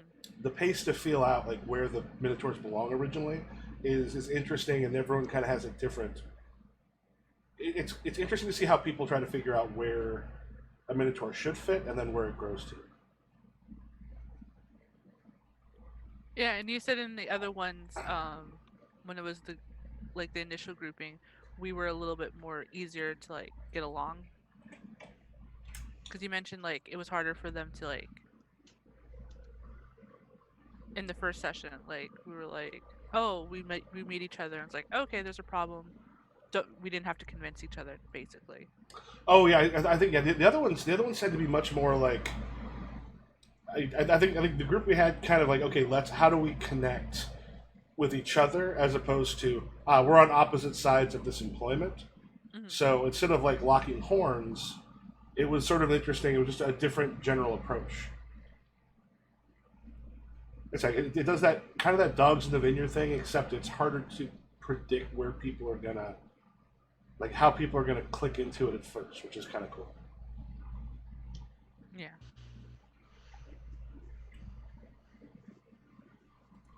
Yeah, it's so interesting because like, like all the problems are like humans doing human shit. Just kidding. Laptop's about to die. Be back in a moment. Okay. One of the interesting things is like when you actually create it, it's like the way it's got for like GM prep for the problems. It's like find a thing that bothers you in society. It goes, don't take the big ones, don't take the gigantic ones. Take the smaller ones, and then basically like there's a thing called Friend Beast in one of the fiction things. It's Facebook, and it's someone who like listens to people but then talks behind their back a lot. And yeah, it's like basically take those things and then sort of transform it to create stuff for this. Like, to be honest, the whole like the Shining Scarab stuff for me, it's toddlers and tiaras. Oh wow. Which, by the way, is the most powerful drinking game I've ever played. I had a roommate, she's just like, hey, Michael, do you want to be disturbed? And I'm like, yeah. So she's like, every time you look like this, take a drink. Anytime someone goes, how's this shouldn't be legal. How is this legal? Take a drink. Anytime a mother is trying to live out her childhood through her kid, take a drink. Like, oh, you get drunk real fast. Yeah, I can't do those reality shows. But like I was thinking about was like I think one of the reasons like why we might be like connecting quicker too is like maybe subconscious was like when like and in all the different types of minorities like they get together is like, oh, let's have that tentative camaraderie. Like I'll give you that trust first. Mm-hmm. And let's just work together, and then if something breaks that trust, then it's like, oh, okay. But Yeah, like that's the thing is I feel like it's pretty easy in this game to just I don't know, like I see that force. It's interesting that you haven't seen that before in previous games because I see that force just happening very easily. Mm-hmm. But well, it started happening sooner, but this on that second job, you're like, okay, nope, we're gonna this is not happening. We're moving what this is, which it's like it's one of the things I find interesting about it is see where different people find, because most of what I've done has been one shots. Yeah. So.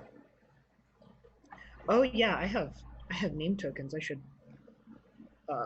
You can spend 2 name tokens to make sure that the actions of an NPC off screen are successful. Right, that's a thing. Mm-hmm.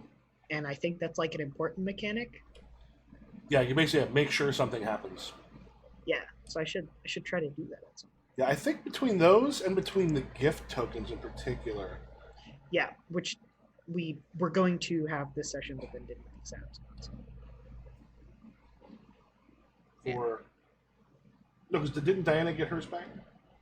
No, he decided to keep it so I can get the 3 since Oh. we were leaving the jungle. Yeah, she does have gift tokens. Yeah, I think those in particular because your gifts start off as abiding gifts, which means you can only use it to help other people, but they can be turned into essential gifts, which means you can also use them to help yourself. Mm-hmm. So it's coded in some interesting ways, like working with society. But yeah, that I've not seen anybody use the name token stuff yet. We haven't had enough name to use. I have plenty. I could do it twice technically. All right. So we go with Elias. We just want to say things went okay with Caladro, and you go to talk to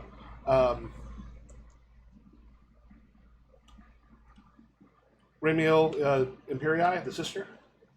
Did you say Ramiel? Mm-hmm. Cool. Yeah. I kind of think maybe he wouldn't be that into it, but I guess he's just desperate and believes what I say. So.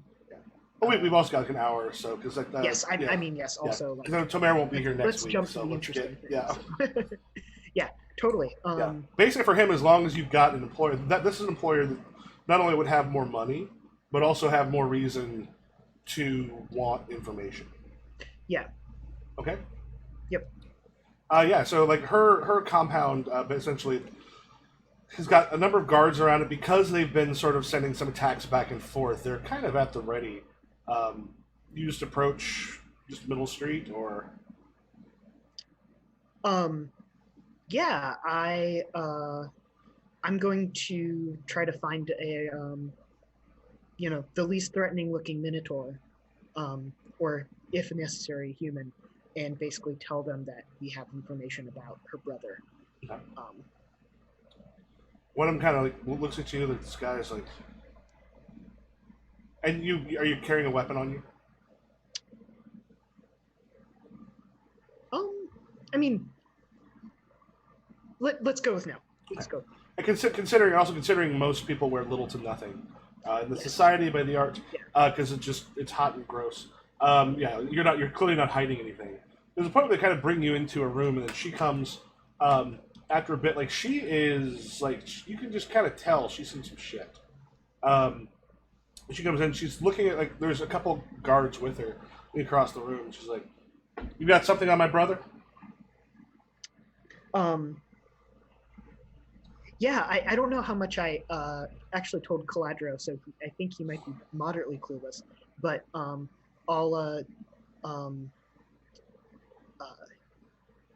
yes, we have skills we believe you'd be interested in, and we have information about your brother's recent habits and instabilities. Okay, first of all, I've known my brother for a long time. I'm aware of a lot of his habits and instabilities. So unless he's got some new ones, there may be something there. But before I care about your skills, what I want to hear is what information that you've got. So please tell me, what habits and instabilities can you tell me about my brother that I do not know? There is a drug that has become popular recently. And your brother, I don't know about why he's doing it. So your brother is taking it in large quantities to the point where some under him are concerned about his well-being. My brother does drugs. You'll look at my face and you'll see the lack of shock. Um, He's got a new one. What is it? uh,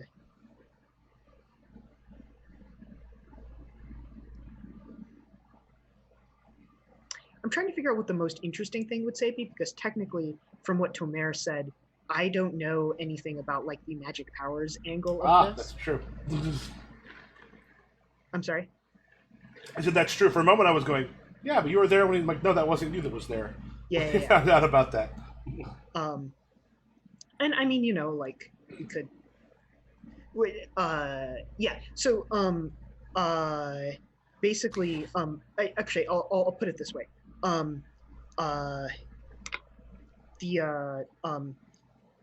The drugs I are mean, not. if you want, like I can easily see. I like the conversation we were having when we were coming back from the break and about, kind of implicitly trusting each other. Yeah. If we had no reason not to. So like that conversation that the three of us were having kind of after the fact, like I can totally see me slipping more information in there than what we did. I think we're good where we have, because the angle I'm going to take here is that it's not so much that it's the drugs are not the exact drugs are not important. It's that the drugs are an angle of attack. My master is an expert at the Whisper Seed. And we would be able to we have people who would be able to feed the seed to your brother and find out what he's planning. Now this is better than my brother doing drugs. The one I knew, the other one I didn't. Okay, so if you can get my brother to take the Whisper Seed, I'm familiar with it, I know a little bit of it. If I have someone I trust take it, to give me what he says, that could be worth a lot. Particularly if he's saying some things that are useful too. You can make that happen. I have a good deal of money for you.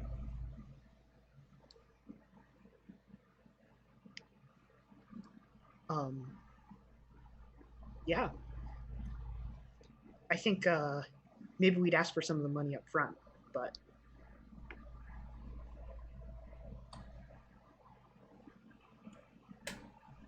Because you haven't brought me much. You're promising me you're gonna get Whisper Seeds, which are rare, put it through him. This is what I can tell you. I'll give you, and then she says, like, 30 coin. Basically, that's like a decent amount, regardless of what it brings in. If it gives me information that can help me against my brother, and then she quintuples it. That gives you 150. Yeah. Does Cladra have anything to add here? No, is Cladra with you, or is he just staying back? Oh, okay. I was wondering why he was so silent. It's because he's here. I think. Yeah, sorry. Yeah. Yeah. I will return to my master, and give him this. By the way, what you bring is not that. She kind of looks around at the other Minotaurs. It's not going to go well for you. I'm sorry, what'd you say? If what you bring back is not a Whisper Seed, it's not been through my brother, I'd leave this area. 30 on receipt. 120 if it has what we need. Or it's 150. All right. Tomer, you go back to Degringoglade. And yeah, I report that I think progress has been made. I think I've identified which group of children it came from. And so we should be, I've narrowed the field, and we should be on track. Narrow the field. Listen, this is what I need. You know the group of kids. We're going to go down there with some soldiers. We're going to take over for a bit. We're going to find this specific kid. Once we find the kid, nobody else has to be hurt, but we'll find out who it is. I'm going to get this from them, and we're going to do it now. If you know who it is, if you know the basic group of kids, we can get all them together. Screw the rest. We don't need them. From what I understand, if the children are traumatized or afeared, then it may affect their dreams. All we got to do is just tell Ash that if this doesn't go the way we want, she might not make it. And I think I just nod. Are you trying to push him to get him to not? Yeah. So not okay. Cool. So on this one, okay. Now, he does get a bit. One thing you do know is violence is not out of character for him, particularly if he starts to get upset about things. Particularly when he seems like he's running a little high. Yeah. Right now. We want to see. So this is what I put. So one thing you might want to do is take a look and see.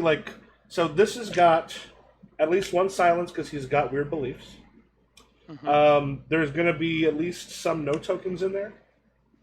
And then I did mention the at least one skull token for violence are the possibilities. Exactly how much, I'm going to be quite sure. But you can look at that menu of outcomes and go, okay, what are the kind of things that you would like to have happen? Right. Yeah, this is an interesting part of the game. It takes a little figuring out because people were just kind of going, oh, it sounds like courage would be good here, and so would a Nancy. Check to see the thing, because then it was you just lose a bunch of tokens. Also, I need to zoom in so I can read these little things. There's also one in the Google Drive folder. What does what do you guys think? I mean, my first inclination is some silence and maybe mind, but I don't really know. Yeah, what you can be gunning for here. I'm a sucker for the truths and possible truths because that leads to fun things, but it also doesn't really resolve things one way or another. And certainly, if you're able to get some minds in, since we know there's skulls, mind tokens can lead to name tokens, and so one of them is your cleverness brings an outcome in your favor, gain a name token. So that's right. good. So yeah, I think that's I'd say any number of silence and mind tokens you want is a fine way to go. Yeah, and some is looking at what are the silence outcomes you're going for, because there's truth or possible truth could be a possibility. Then after that, put in 2 minds. Okay. There's also the little thing off to the side that says tokens. It kind of tells you here's what you get from the various stuff. Okay, so what we got is a no, 2 no's, a mind, and a silence. Okay, so the 2 no's and the silence The possible truth. And then the mind is you come to a compromise with the opposition. At least that's something positive-ish. Okay. So you will gain an extra silence token. I'll go ahead and copy one for you. Why can I not grab the slide? Is that's something I gain back? Is what you're saying? Yeah. So you get. So I think you lost 1 mind token because we still have in here. 1 skull and 1 mind. So the 1 mind token goes away, but you do gain the silence token that comes back out of it, and you get back the 1 mine that came out. Okay. So I lost 1 mine token, but that other one I threw in comes back to me, and then I gained a silence token. Yeah, and I copied one for you there. Okay. Okay, so what are you saying to him? Or is he? I think I'm trying to convince him that if he acts to, like obviously he wants a certain outcome, but sometimes the best outcome takes time. And so acting too brash, like this whole thing may collapse around him. And, if he goes in with a hard hand, then he may ruin the entire, like he may ruin the stockpile of what he's looking for, right? So I'm kind of trying to convince him to be a little bit slower and cautious, or a little more clever about what he's doing. All right. That it's really just a way to buy time for me. Okay. Okay, so we have a couple guards that are making sure. We just let her know that if things go wrong, we can get rid of all the old people. I don't like that part of it anyway. But if she wants to keep them safe, maybe just let her know. Keep it friendly. But we need to find them relatively soon, because I don't know how much longer my father has. And if I can get rid of both of them before she takes over, I have power. Okay, so talk to her, see about getting more from that same group. You got to keep it under, but maybe we have a couple guards go down there and remind her that, like, we can get rid of some of the old people if that's a problem. And yeah, I think do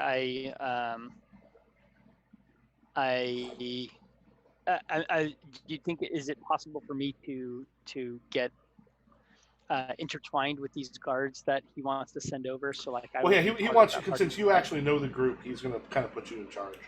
Because you know the group and you talk to the people down there. Right. Okay. And then, like, of course, at the end, I say, of course, those are very wise decisions. Yeah, just... And he's sitting there, he's had a couple sheets with the same things happen, where you see, like, part of a word, and then it just, like, off to the side. He's got a few of them. He's just like, yeah, just try to... Just get it done quick, okay? He's left looking over. Like, I talk very slowly, but I'm like, of course, as quick as possible. And like, I slowly lumber out of that place. I will be there shortly. All right. So, Jurlo, are you with Talash? Yeah. Okay. You told her what's happened, or what do you let her know? No, I don't think I've gotten any really bad vibes from her throughout this whole thing. So I tell her everything that I've gleaned. Like she was right about being worried about the children and everything. And we maybe should try to think of weaning it's going to be hard, obviously, but the Imperator off. Because do you have any idea how to tell this guy to stop if he's sending people down to try to get it? I'm just double checking something. Stress. I'm trying to think if this breaks silence or not. I would reference what happened to the last Imperator I knew. Like,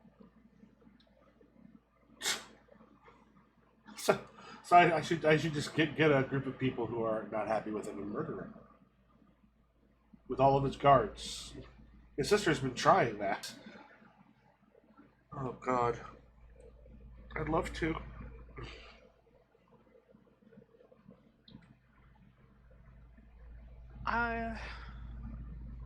I just worry that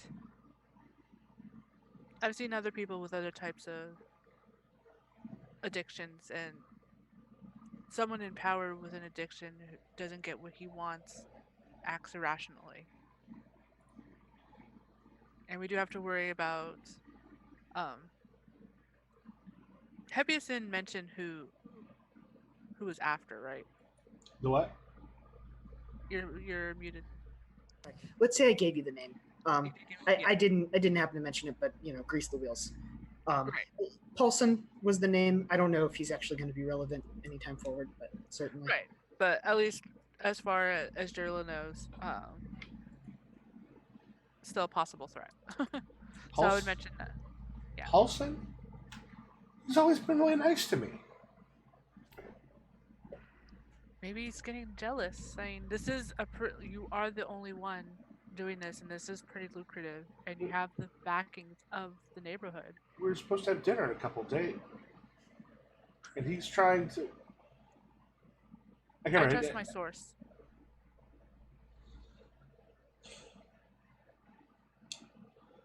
Well, Certainly will not bite me in the butt. don't think there's anybody you can trust. Is this, Tamara, is this about the time you come back? I think that sounds about right. And then probably, Sure. Happiest and just a little bit after that. Yeah, I don't know if I have I don't know if I have a purpose here yet, so let's see what Okay. happens first. So, I think before Tamara's Minotaur comes in, I'm still like, the only other thing I think of is if you can afford it, to shut down operations temporarily, saying maybe to have because of that odd reaction, we have to check our supplies and ensure that we're ensure our customers' safety. A couple of days, maybe the addiction will wean off on its own. Possibly. I mean, we could try. I would say this sounds like probably a good point for someone to knock on the door and know that Tamara showed up. Yeah, that sounds good. All right. And is Tamara? I forget. Are you alone or do you have people with you? So I think I had people. I think what I tried to do is, as we were getting close there, I tried to look like, I probably turned to them and say, this is still an unknown quantity, this place. I want to make sure that we're able to track everything that's happening, the people and the children going in and out. And I kind of want to send a couple of them, around the area in what sounds like very strategic spots to make sure that they're able to see if these children are trying to leave or anything like that. But really, I just want to kind of like get them out of my face so I can be alone and go in. Be careful, nobody's in the place where I'm at, and leave my place alone. Thank you. So yeah, I think like if they take that, it would just kind of be me, right? Mm-hmm. Okay. With a couple of guards out there somewhere. I think I'd probably be a little surprised that like you're back so soon. And I think the first thing, like I probably see that surprise, and the first thing I say is, my master is very motivated in his habits, and fortunately, I was able to talk a little bit of sense into him. I didn't want him to maybe scare any of the children. With lots of like stresses on those words, so you can tell like shit was gonna go down. And what have you convinced your master to do? Well, I've convinced him to take a little more time than he would have otherwise, seeing as how, only getting the few children that apparently he is looking for and getting rid of the rest, that might have caused a little bit of interruption to your business. I look at my mistress and like gauge her expression. She goes, I have no idea what's going to happen if we just try to have the same group harvested again and again and again. The 5 days on, or 5 days off seems to keep them all pretty good shape.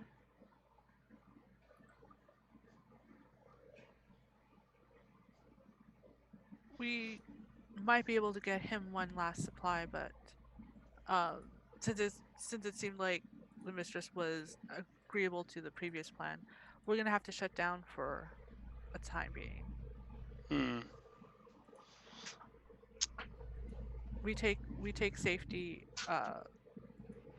very seriously here, and after what we heard of your account, um, we want to make sure all the children and everyone here is safe and ensure no one else is having any other problems. Now, Mikhail, as far as like the actual child that I'm looking for, right? Uh, it sounded like he was looking for a very specific one, right? Yeah, there's one of them that he's had from there that gives him this like these dreams of this old society that lets him say the stuff that makes people. And it sounds like, given the way the supply occurs, then it would be every 4 or 5 days that he would get progress, right? Because like that, it would only be every couple of days or something. If he happens to get the ones in the right kids, so he's been Right. like that's why he's been stepping up his orders to try to. Right. But for example, that particular beetle or whatever wouldn't be ready today because he had just gotten one like yesterday, right, with the correct kid. Yeah. So it would actually like whatever supply they have now would not help them, right? Yeah, because they only last a couple days. Like usually about 2 days, it's still usable. By that point, it's pretty much gone. Right. Yeah, I mean the thing is, you could conceivably just harvest one person over and over and over. Nobody knows what that'll do. Yeah. So, like I think I look at that supply and I'm like, I know he will pay highly, but he will be disappointed in the supply because he's looking for something very specific. And I don't know that that would be good for him. I don't know that that would be good for whoever is the supplier in the long run. And I also don't know that that would be good for us. And the us is very much like us as society, right? But like I look at that and I'm like, but this will delay him for a little bit before he gets angry.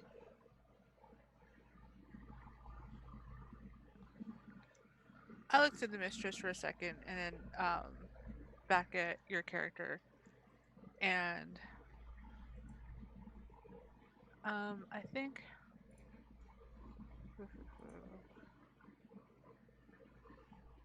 just double checking.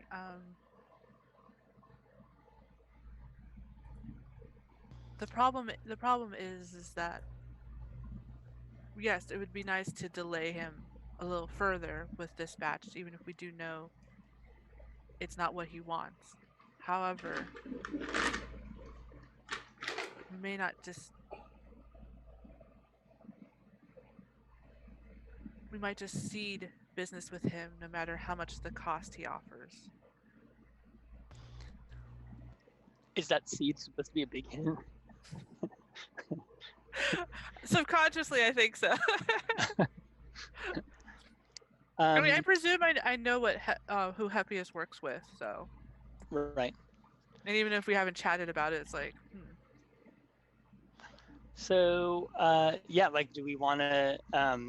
What do you guys think? Are we gonna just kind of like push forward that little piece of narrative? Is that what I'm going to try to throw into the supply here? Throw the whisper seed into the supply.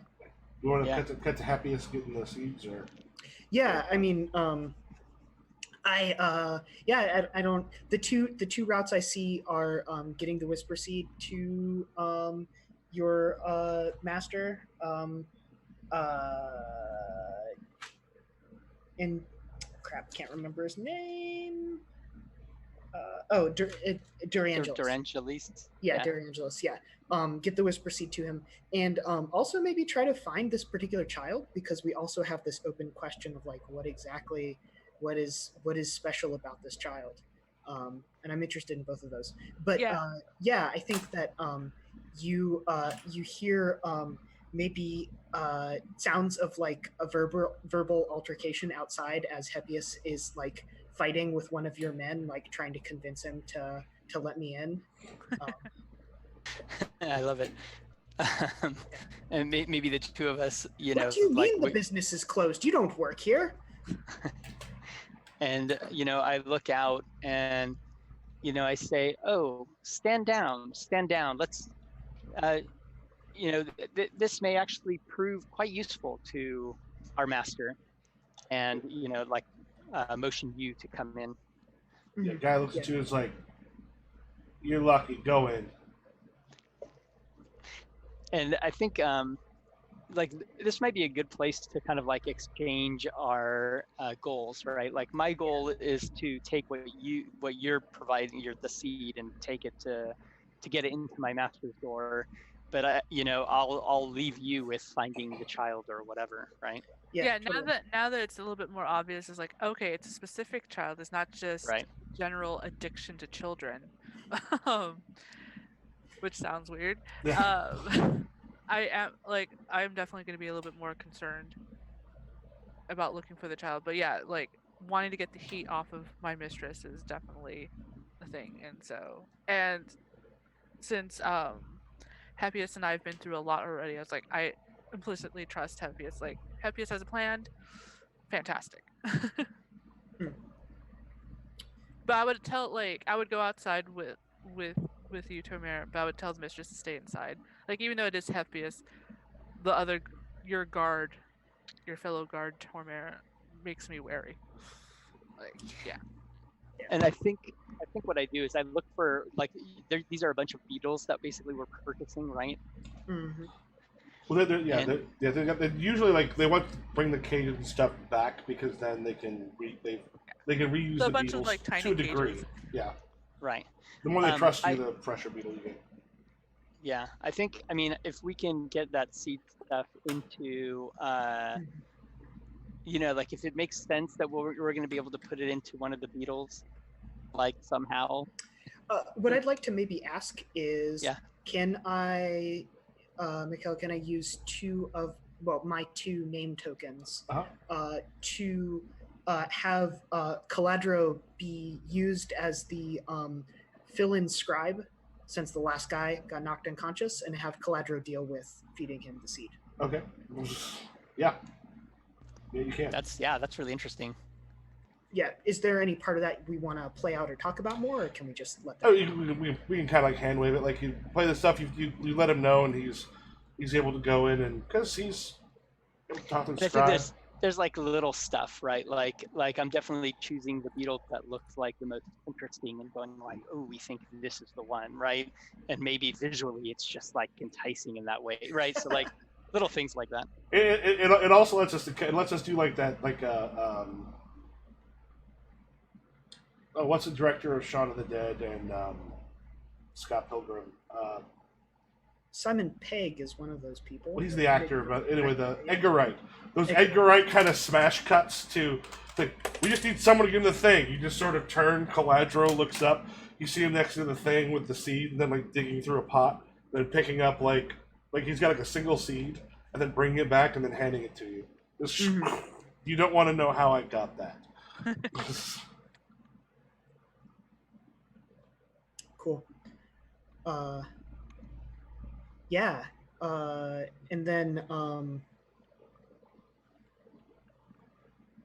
yeah, where do we want to go from there? What do we where does that leave us in this winding tale? Are we going to toss some bones to see how this works out? Well, because you also do have the guards and such that are there. They're wanting to try to make sure, like D'Angelis is very like he wants them to kind of have the same group of kids, which is what the guards are aware of. Which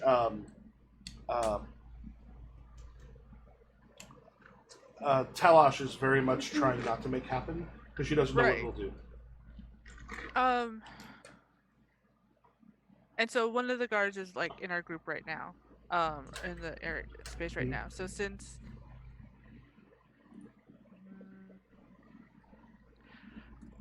the way it's set up is there such a thing as windows? Yeah. Like is there a wall? So there's like a window towards the pits. Mm-hmm. You need breeze to come in. Yeah.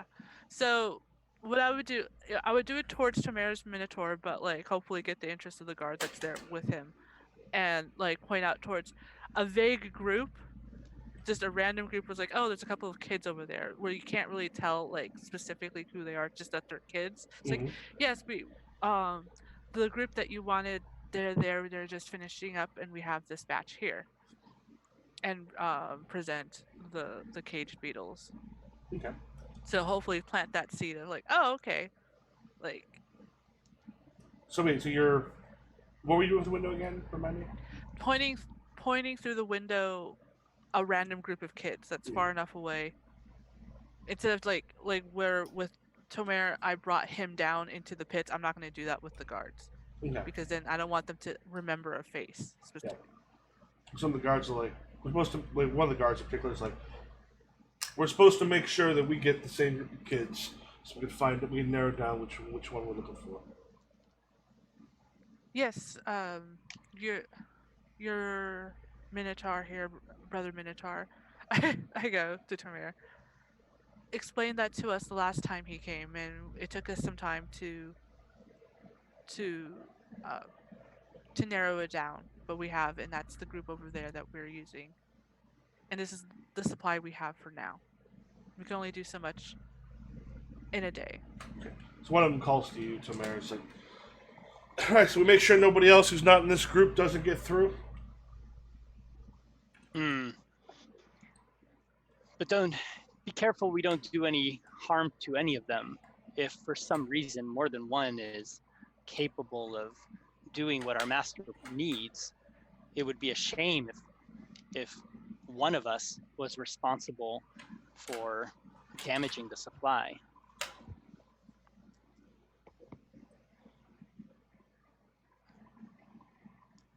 Like, I just kind of want to like impress upon them that they don't know what the fuck they're doing, and to just be like really chilled out. And this is one where any of the Minotaurs characters, like Diana is also, or forget the Trello. Remember, it's weird because I do want to use your names of the Minotaurs more because you earn them. So Right. it seems like, yeah. I don't know if that's one that Jarillo can throw something in. Yeah, so you're trying to kind of take control of this.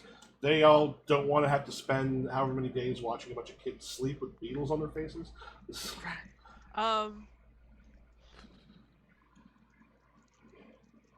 There's no are there any violence tokens in there?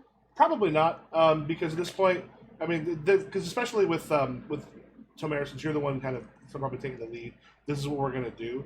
Because some of them are wanting to push to have it like they just want to figure out who the kid is, so they don't have to sit around here. Okay. I'll definitely put in a mind token to help. Okay. And Tomer, put in. Yeah, what do you guys think? Oh, helping, yeah. Did you say you put a mind token in, Diana? Yeah. I mean, does another mind token make sense? Because it has to do with the outcomes? Yeah, because like your cleverness brings an outcome in your favor. We have two. Right, so Mind let me do that. One more mind. Yeah.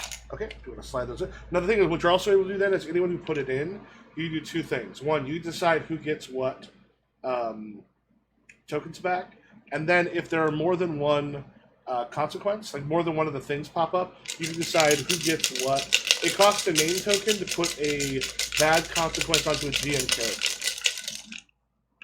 Okay, so here we've got a no, a mind, and a no. Two no's, two minds. So the two minds come first. And then Yep. the outcome is humiliating, I think. Yeah, yeah. So two things. The thing is, you get to, to where you get to decide who gets these. So there's your cleverness brings an outcome in your favor. Get a name token, and then there is the two no's. Unless there's something with the nose and the mind that happens first. Doesn't look like it. No. Yep, that's the first one. Yeah, the outcome is humiliating. Decrease your name number by 1. So who do you wish to have which Ooh. consequence there. So, and right now, each of you have you have 2 name tokens.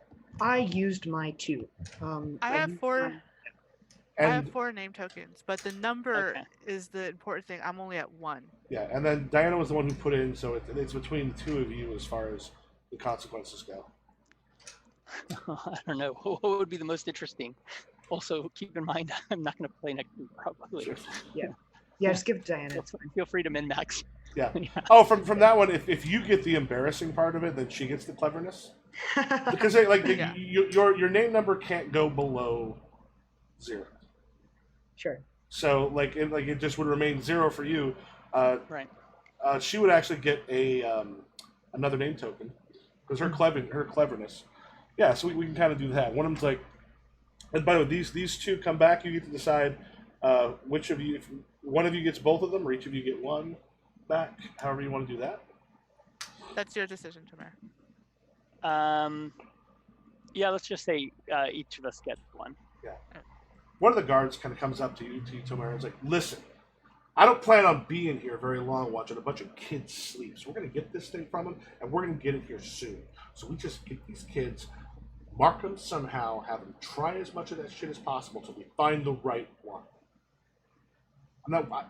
I'll kill all of them if it keeps me from having to literally babysit."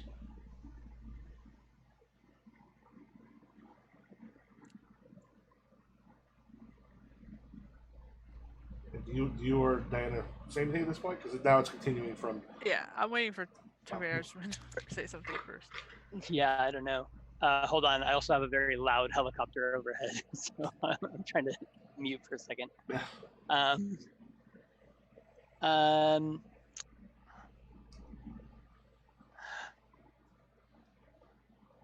So I think I'm going to take a hit with these men, right? Like, they're saying something about, like, I'd rather hurt, basically, kill these children than babysit them or whatever, right? And I think I'm going to look weak in front of them, and say that maybe something to the effect of, like, babysitting children is a worthy end, right? But not like babysitting, but like caring for the children is one of the most important duties, is it not?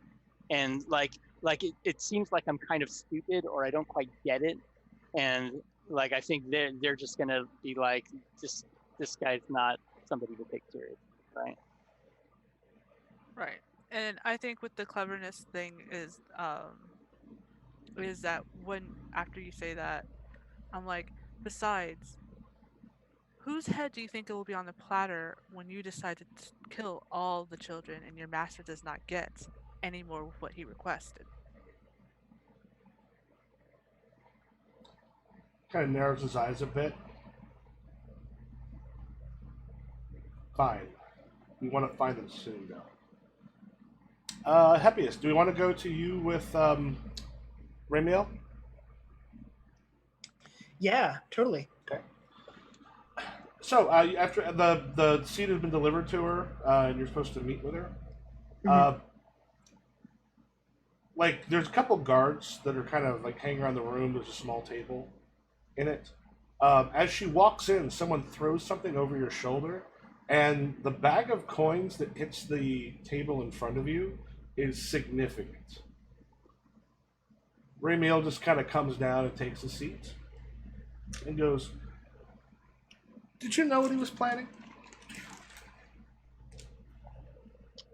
More curious, because knowing what he was trying to do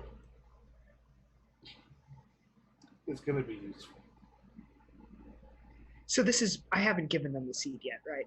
Oh, I figured we've got about 13 minutes left, so if we cut to her already having checked it out. Okay, so we're finding things out. Perfect. Yeah. Cool. Mhm. Yeah. And is there any way that Geraldo?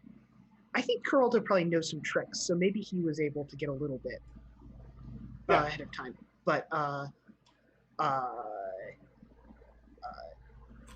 I'll say I'm interested to hear what you would like to share. My brother is looking for an ancient language that can give people seizures to kill my ailing father and then use it to help kill me. My brother talks a lot. My brother is as scummy as I remembered. But I know enough now to share this with Father and make sure that, well, he never sees an ounce of power ever again. As a matter of fact, he may not be around much longer.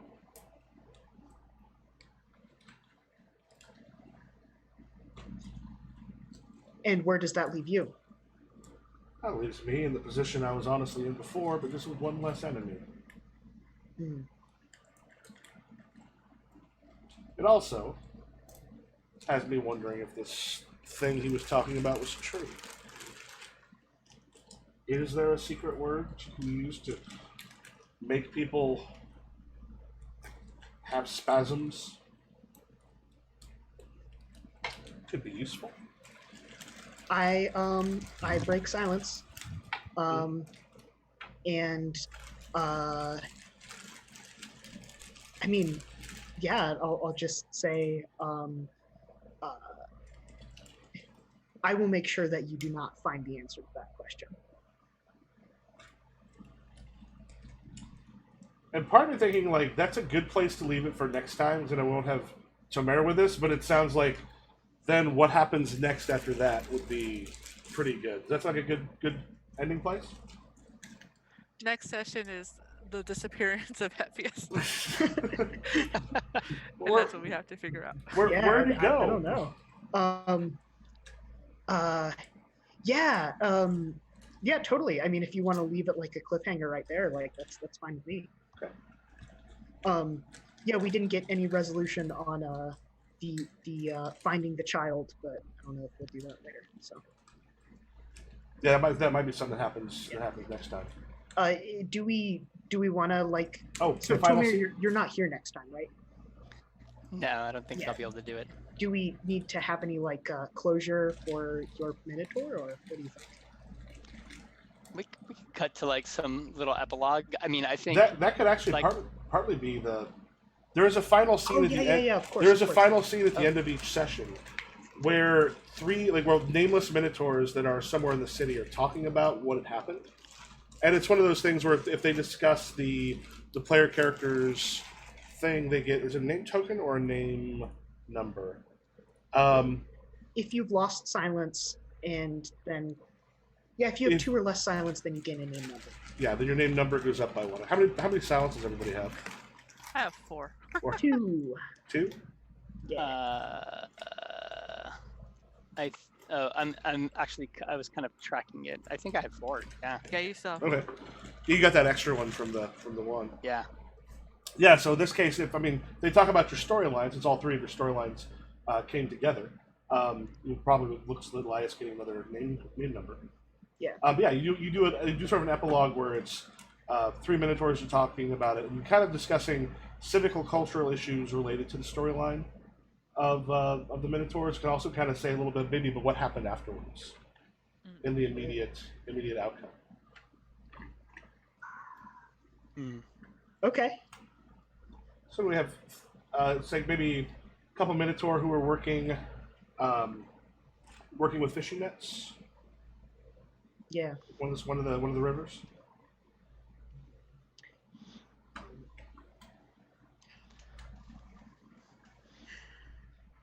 I'll be not one of the ones working the river. Okay. Like, what you mean? You're I want to come in like perfect. shortly yeah. after. Okay. So I think we open with so we're drudging these large nets, and I think that it's like giant eels or salamanders or something from the river. And I'm saying all I'm saying is this recent trend of Minotaurs lying to their employers for the greater good can't end with anything good. Yeah, I mean, what would happen next? Where would they end up? Nobility comes from honesty. I can't imagine lying to anyone. The believing that you can tell a lie and have it lead to further good things instead of even worse things. That's just pure hubris. Perhaps, but then, are you saying that the nobility don't lie at all? How do they get as high as they do? It's certainly Well, not like always telling the truth. the noble humans are different. The noble minotaurs. I think of any great minotaur, any great minotaur philosopher who's gotten a name. They don't lie. And I like to think that maybe there's something you've got kind of like on your head. Maybe it's like, some gunk that we pulled up from the, like when we were pulling up these salamanders, like some mud splashed. And so you've got a little bit up on the top of your, the crown of your head. Yeah. And I'm like, oh, well, I guess you're right. I'm looking at nobility as I speak. And I think at that moment, that's when my Minotaur comes in with like a little like letter. Is like, "Oi, you! I got a message for you." And I go to the one with the crown now. It's like, is King that of what? the Mudrakers. Right? Is that what you fishermen are supposed to be wearing now? You speak to nobility with such casualness. Ha! The king of the fishermen. What can I do for you, brother? I bow. And I was just sent to send this message to you from some soldier who thinks himself better, I guess. But the pay was good. Yeah.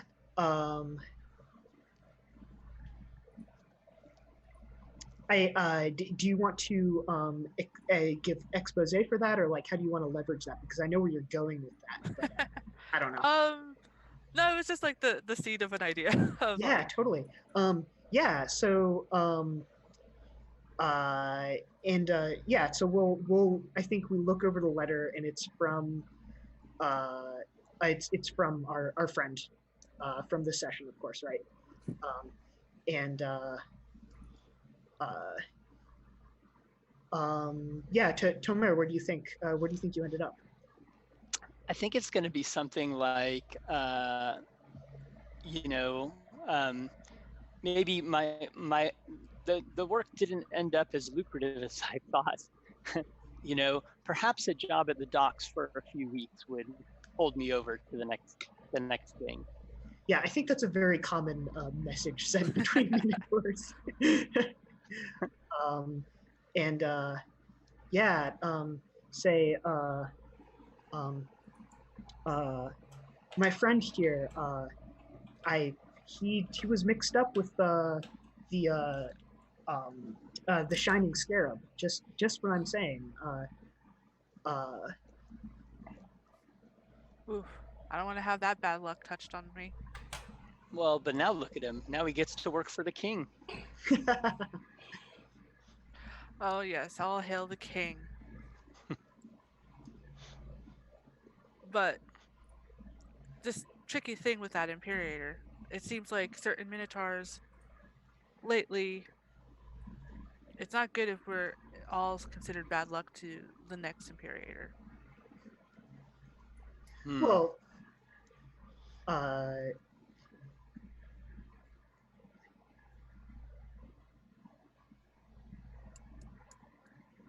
can any do our actions ever sway the way humans look at us?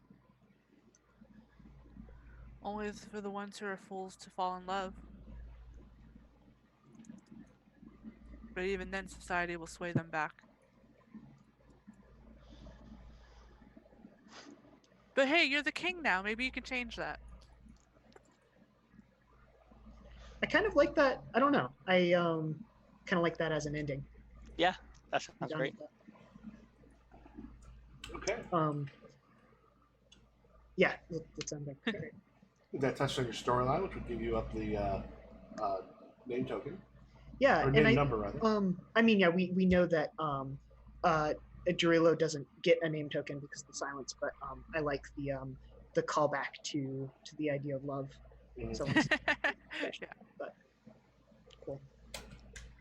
Yeah, a lot of we've had a lot of lying minotaurs in our 3 sessions.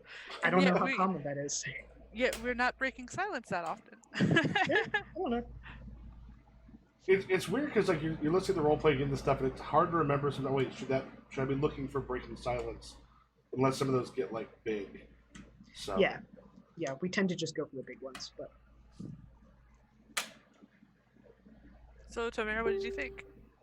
Yeah, it's really cool. Like like definitely I want to go back and read it now because like maybe it'll make more sense. yeah, it's just having the fiction with the rules nestled into it takes me used to. Yeah. But no, it's really interesting. Like I think the the premise is really like I want to run it now. Like it's definitely like in the top, like one of the short list, just to see kind of what it does. But I had a really good time. It was interesting seeing your characters, and I know I usually like jump into these things as like a one shot. yeah. So like it's always like there's some arc that everybody's on, and I'm just gonna kind of be like the blip and kind of like jump out. Yeah, totally. But It was like trying to was find neat. that like a little bit of resolution on the one shot because it kind of felt like, yep, this is a 2-session story. It's It was great with the little summaries in the beginning. So that was very helpful. Even if we don't engage necessarily in the fiction, like taking notes about some of those things just to see. And I don't think I did much with it, but this time around. But like sometimes like pulling some of those concepts and reusing them or whatever, or just like hinting at them. Let So me, like I appreciate that happened. if you want, let me, especially if you're gonna end up running it, I can show you the Trello I'm using to kind of keep the stuff for it. Cool. The right now has got like the jobs and other stuff on it. Very cool. Um, Yeah, my notes for this game are just like 4 pages of weird names. I just have like this long like little notepad that I've been using for like Gauntlet games, and yeah, so this is basically all my notes for this game so far. Besides whatever little like breaking silence stuff I put on the actual character sheet, and the token numbers, because otherwise I'll forget what I'm supposed to have. Yeah, I should mark down my large amount of courage tokens that I should spend next session.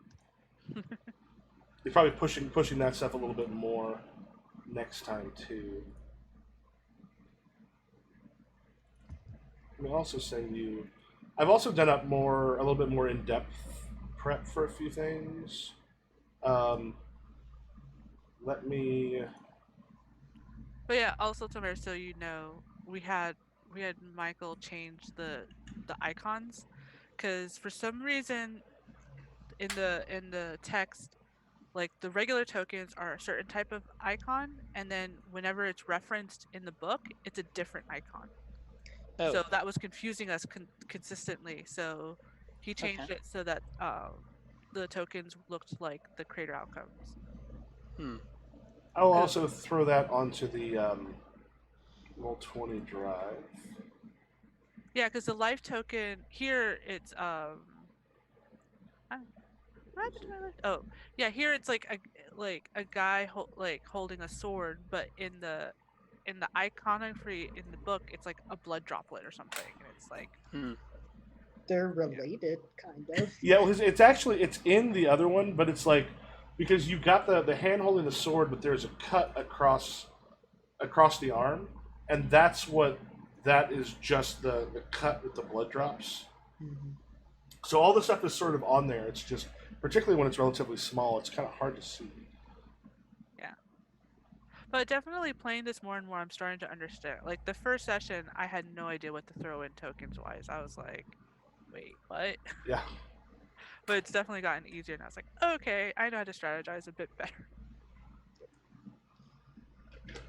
it's a gut thing, which is interesting from a game mechanic perspective. Like you could really game this, but there's enough noise in there that I think it's kind of hard to do it. So you just kind of get a gut feeling of like, this might give me a good thing, and you kind of throw those things in there, or like this might give me a bad thing, then you throw those things in. And it sounds like you don't know exactly what the GM gives hints as to what they've thrown into the pot that you don't know. Yeah. So yeah. Yeah. So specifically, like, I'm often using like 2, but if things like escalate, which it might next time, then more might go in there, particularly with like the possibility of danger. But usually just putting in a couple. Yeah. In there, like maybe a couple knows with the violence token of violence might happen, or vice versa. Yeah, the you might find it interesting just to like skip to the last bit of the book where it kind of explains how to run it, and then like go back to the beginning, because there are some interesting bits in there which like when you pick tokens as the GM, like the things that you're paying attention to are like Michael said a couple times, like quid pro quo thinking is just like people with like completely irrational views of justice that are like totally like based on their own personal interest is like a big thing. And another one is people with like totally wild, like off the wall beliefs, which is like, which may or may not be true because things are weird. There's so also a summary. Like, know and game the system a bit, maybe. That summary that John Wilson put together I got from something Paul Sega put up. But that actually does a pretty good job of like, here's an overview, and then like, here are the actual rules. Because for the most part, the rules themselves, it's just the token stuff, really. There's a couple other things, like when you give tokens if they go into the thing. That's all been put into a couple pages. So that might also help going, okay, here's how that stuff works. I think the fiction is really good at giving you a feel. Oh, definitely, yeah.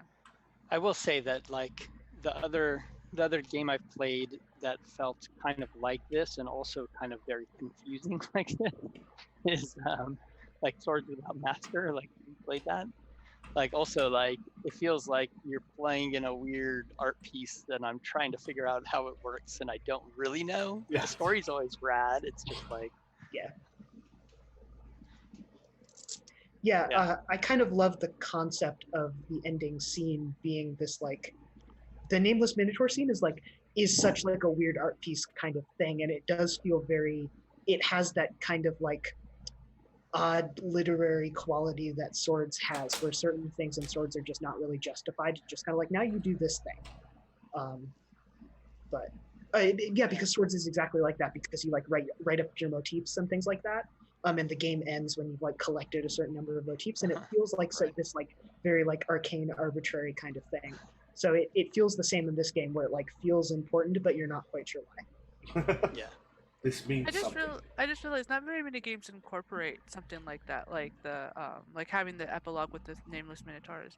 The D&D game I'm in, my friend who's the GM, he tends to like to do like an intro and an outro scene, which will have to do with like other NPC. Has nothing to do with us, but like colors the world or what might happen. Oh, that's really cool. Yeah, and I really can't think of any other game where you're doing that, really. Yeah, usually it's just like hardcore, like, and now we epilogue this character because we just played a 3-hour one-shot and want to get closure.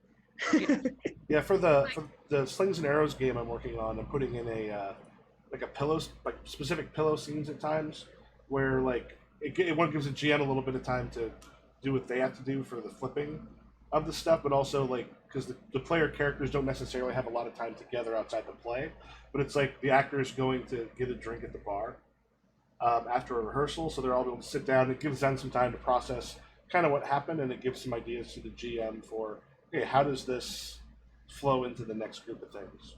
Fun. I've been wanting to play that one. I think the hours just never worked out for me. Well, these are the ones I've done during the summer. I'm going to do some during the year. I'm hoping to get one where I have the same group of people the whole time, because when you build the play and start, like, it's one of those, it's dropping someone in. They've really got to kind of figure out, okay, where do we fit into the play? Then how do the characters fit in? So it's a little bit of onboarding if it's someone. The Stone Age one. The what? Is that the Stone Age game? Oh, so Slings and Arrows is a television show. It's one of the best television shows ever. I've never watched it. Aren't you a I like drama the teacher? concept of the Yes. RP. Okay, And I so you also- may be a little biased in your No, opinion. but even people I know who aren't in theater, because I do a lot of theater and improv and stand up and stuff. But it's hilarious and it's heartwarming. I've heard and good it's- things about it. Yeah. But it's there's a lot of people like it. But it's a Shakespeare theater where the themes of the Shakespeare play resonate in the lives of the actors. Like Hamlet's in the first season, and this brilliant actor who had a mental breakdown playing Hamlet many years ago, whose old director gets killed by a pig truck, partly while he's trying to argue with Geoffrey, the old director. So they bring him back, but now he's being haunted by the ghost of his old director. Nice. So he'd always been like, he'd had that mental breakdown, and now he has a literal ghost sometimes just complaining at him.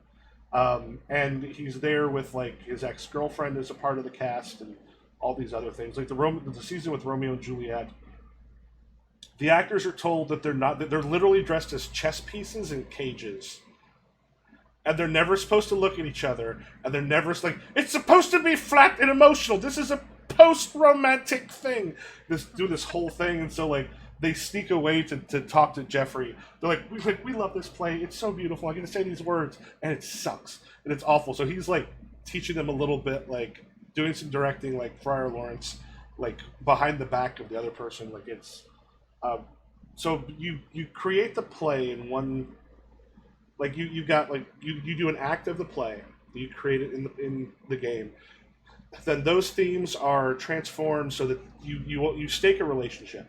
So like when you get to a point where you have to make a roll, like I'm going to stake my my relationship with my brother, and then in the real world that relationship is impacted. So when you stake it, you're basically going, what NPC of mine do I want to have scenes with in the next thing. So those stories start to build as you start to like have your specific NPCs coming to it. That's pretty cool. Cool. Fun. But All right. But yeah, the summary reminded me of the movie Noises Off, so I was like, oh, that's so meta. But yeah. I think I gotta head out. Yeah. So Yeah. you too? I had a lot of fun. I'll see some of you next week, and Yeah. Tomer, hopefully a game soon again. Oh yeah, and thanks take all care. for playing. It was fun playing with you guys. Thanks. Yeah. Have a good one.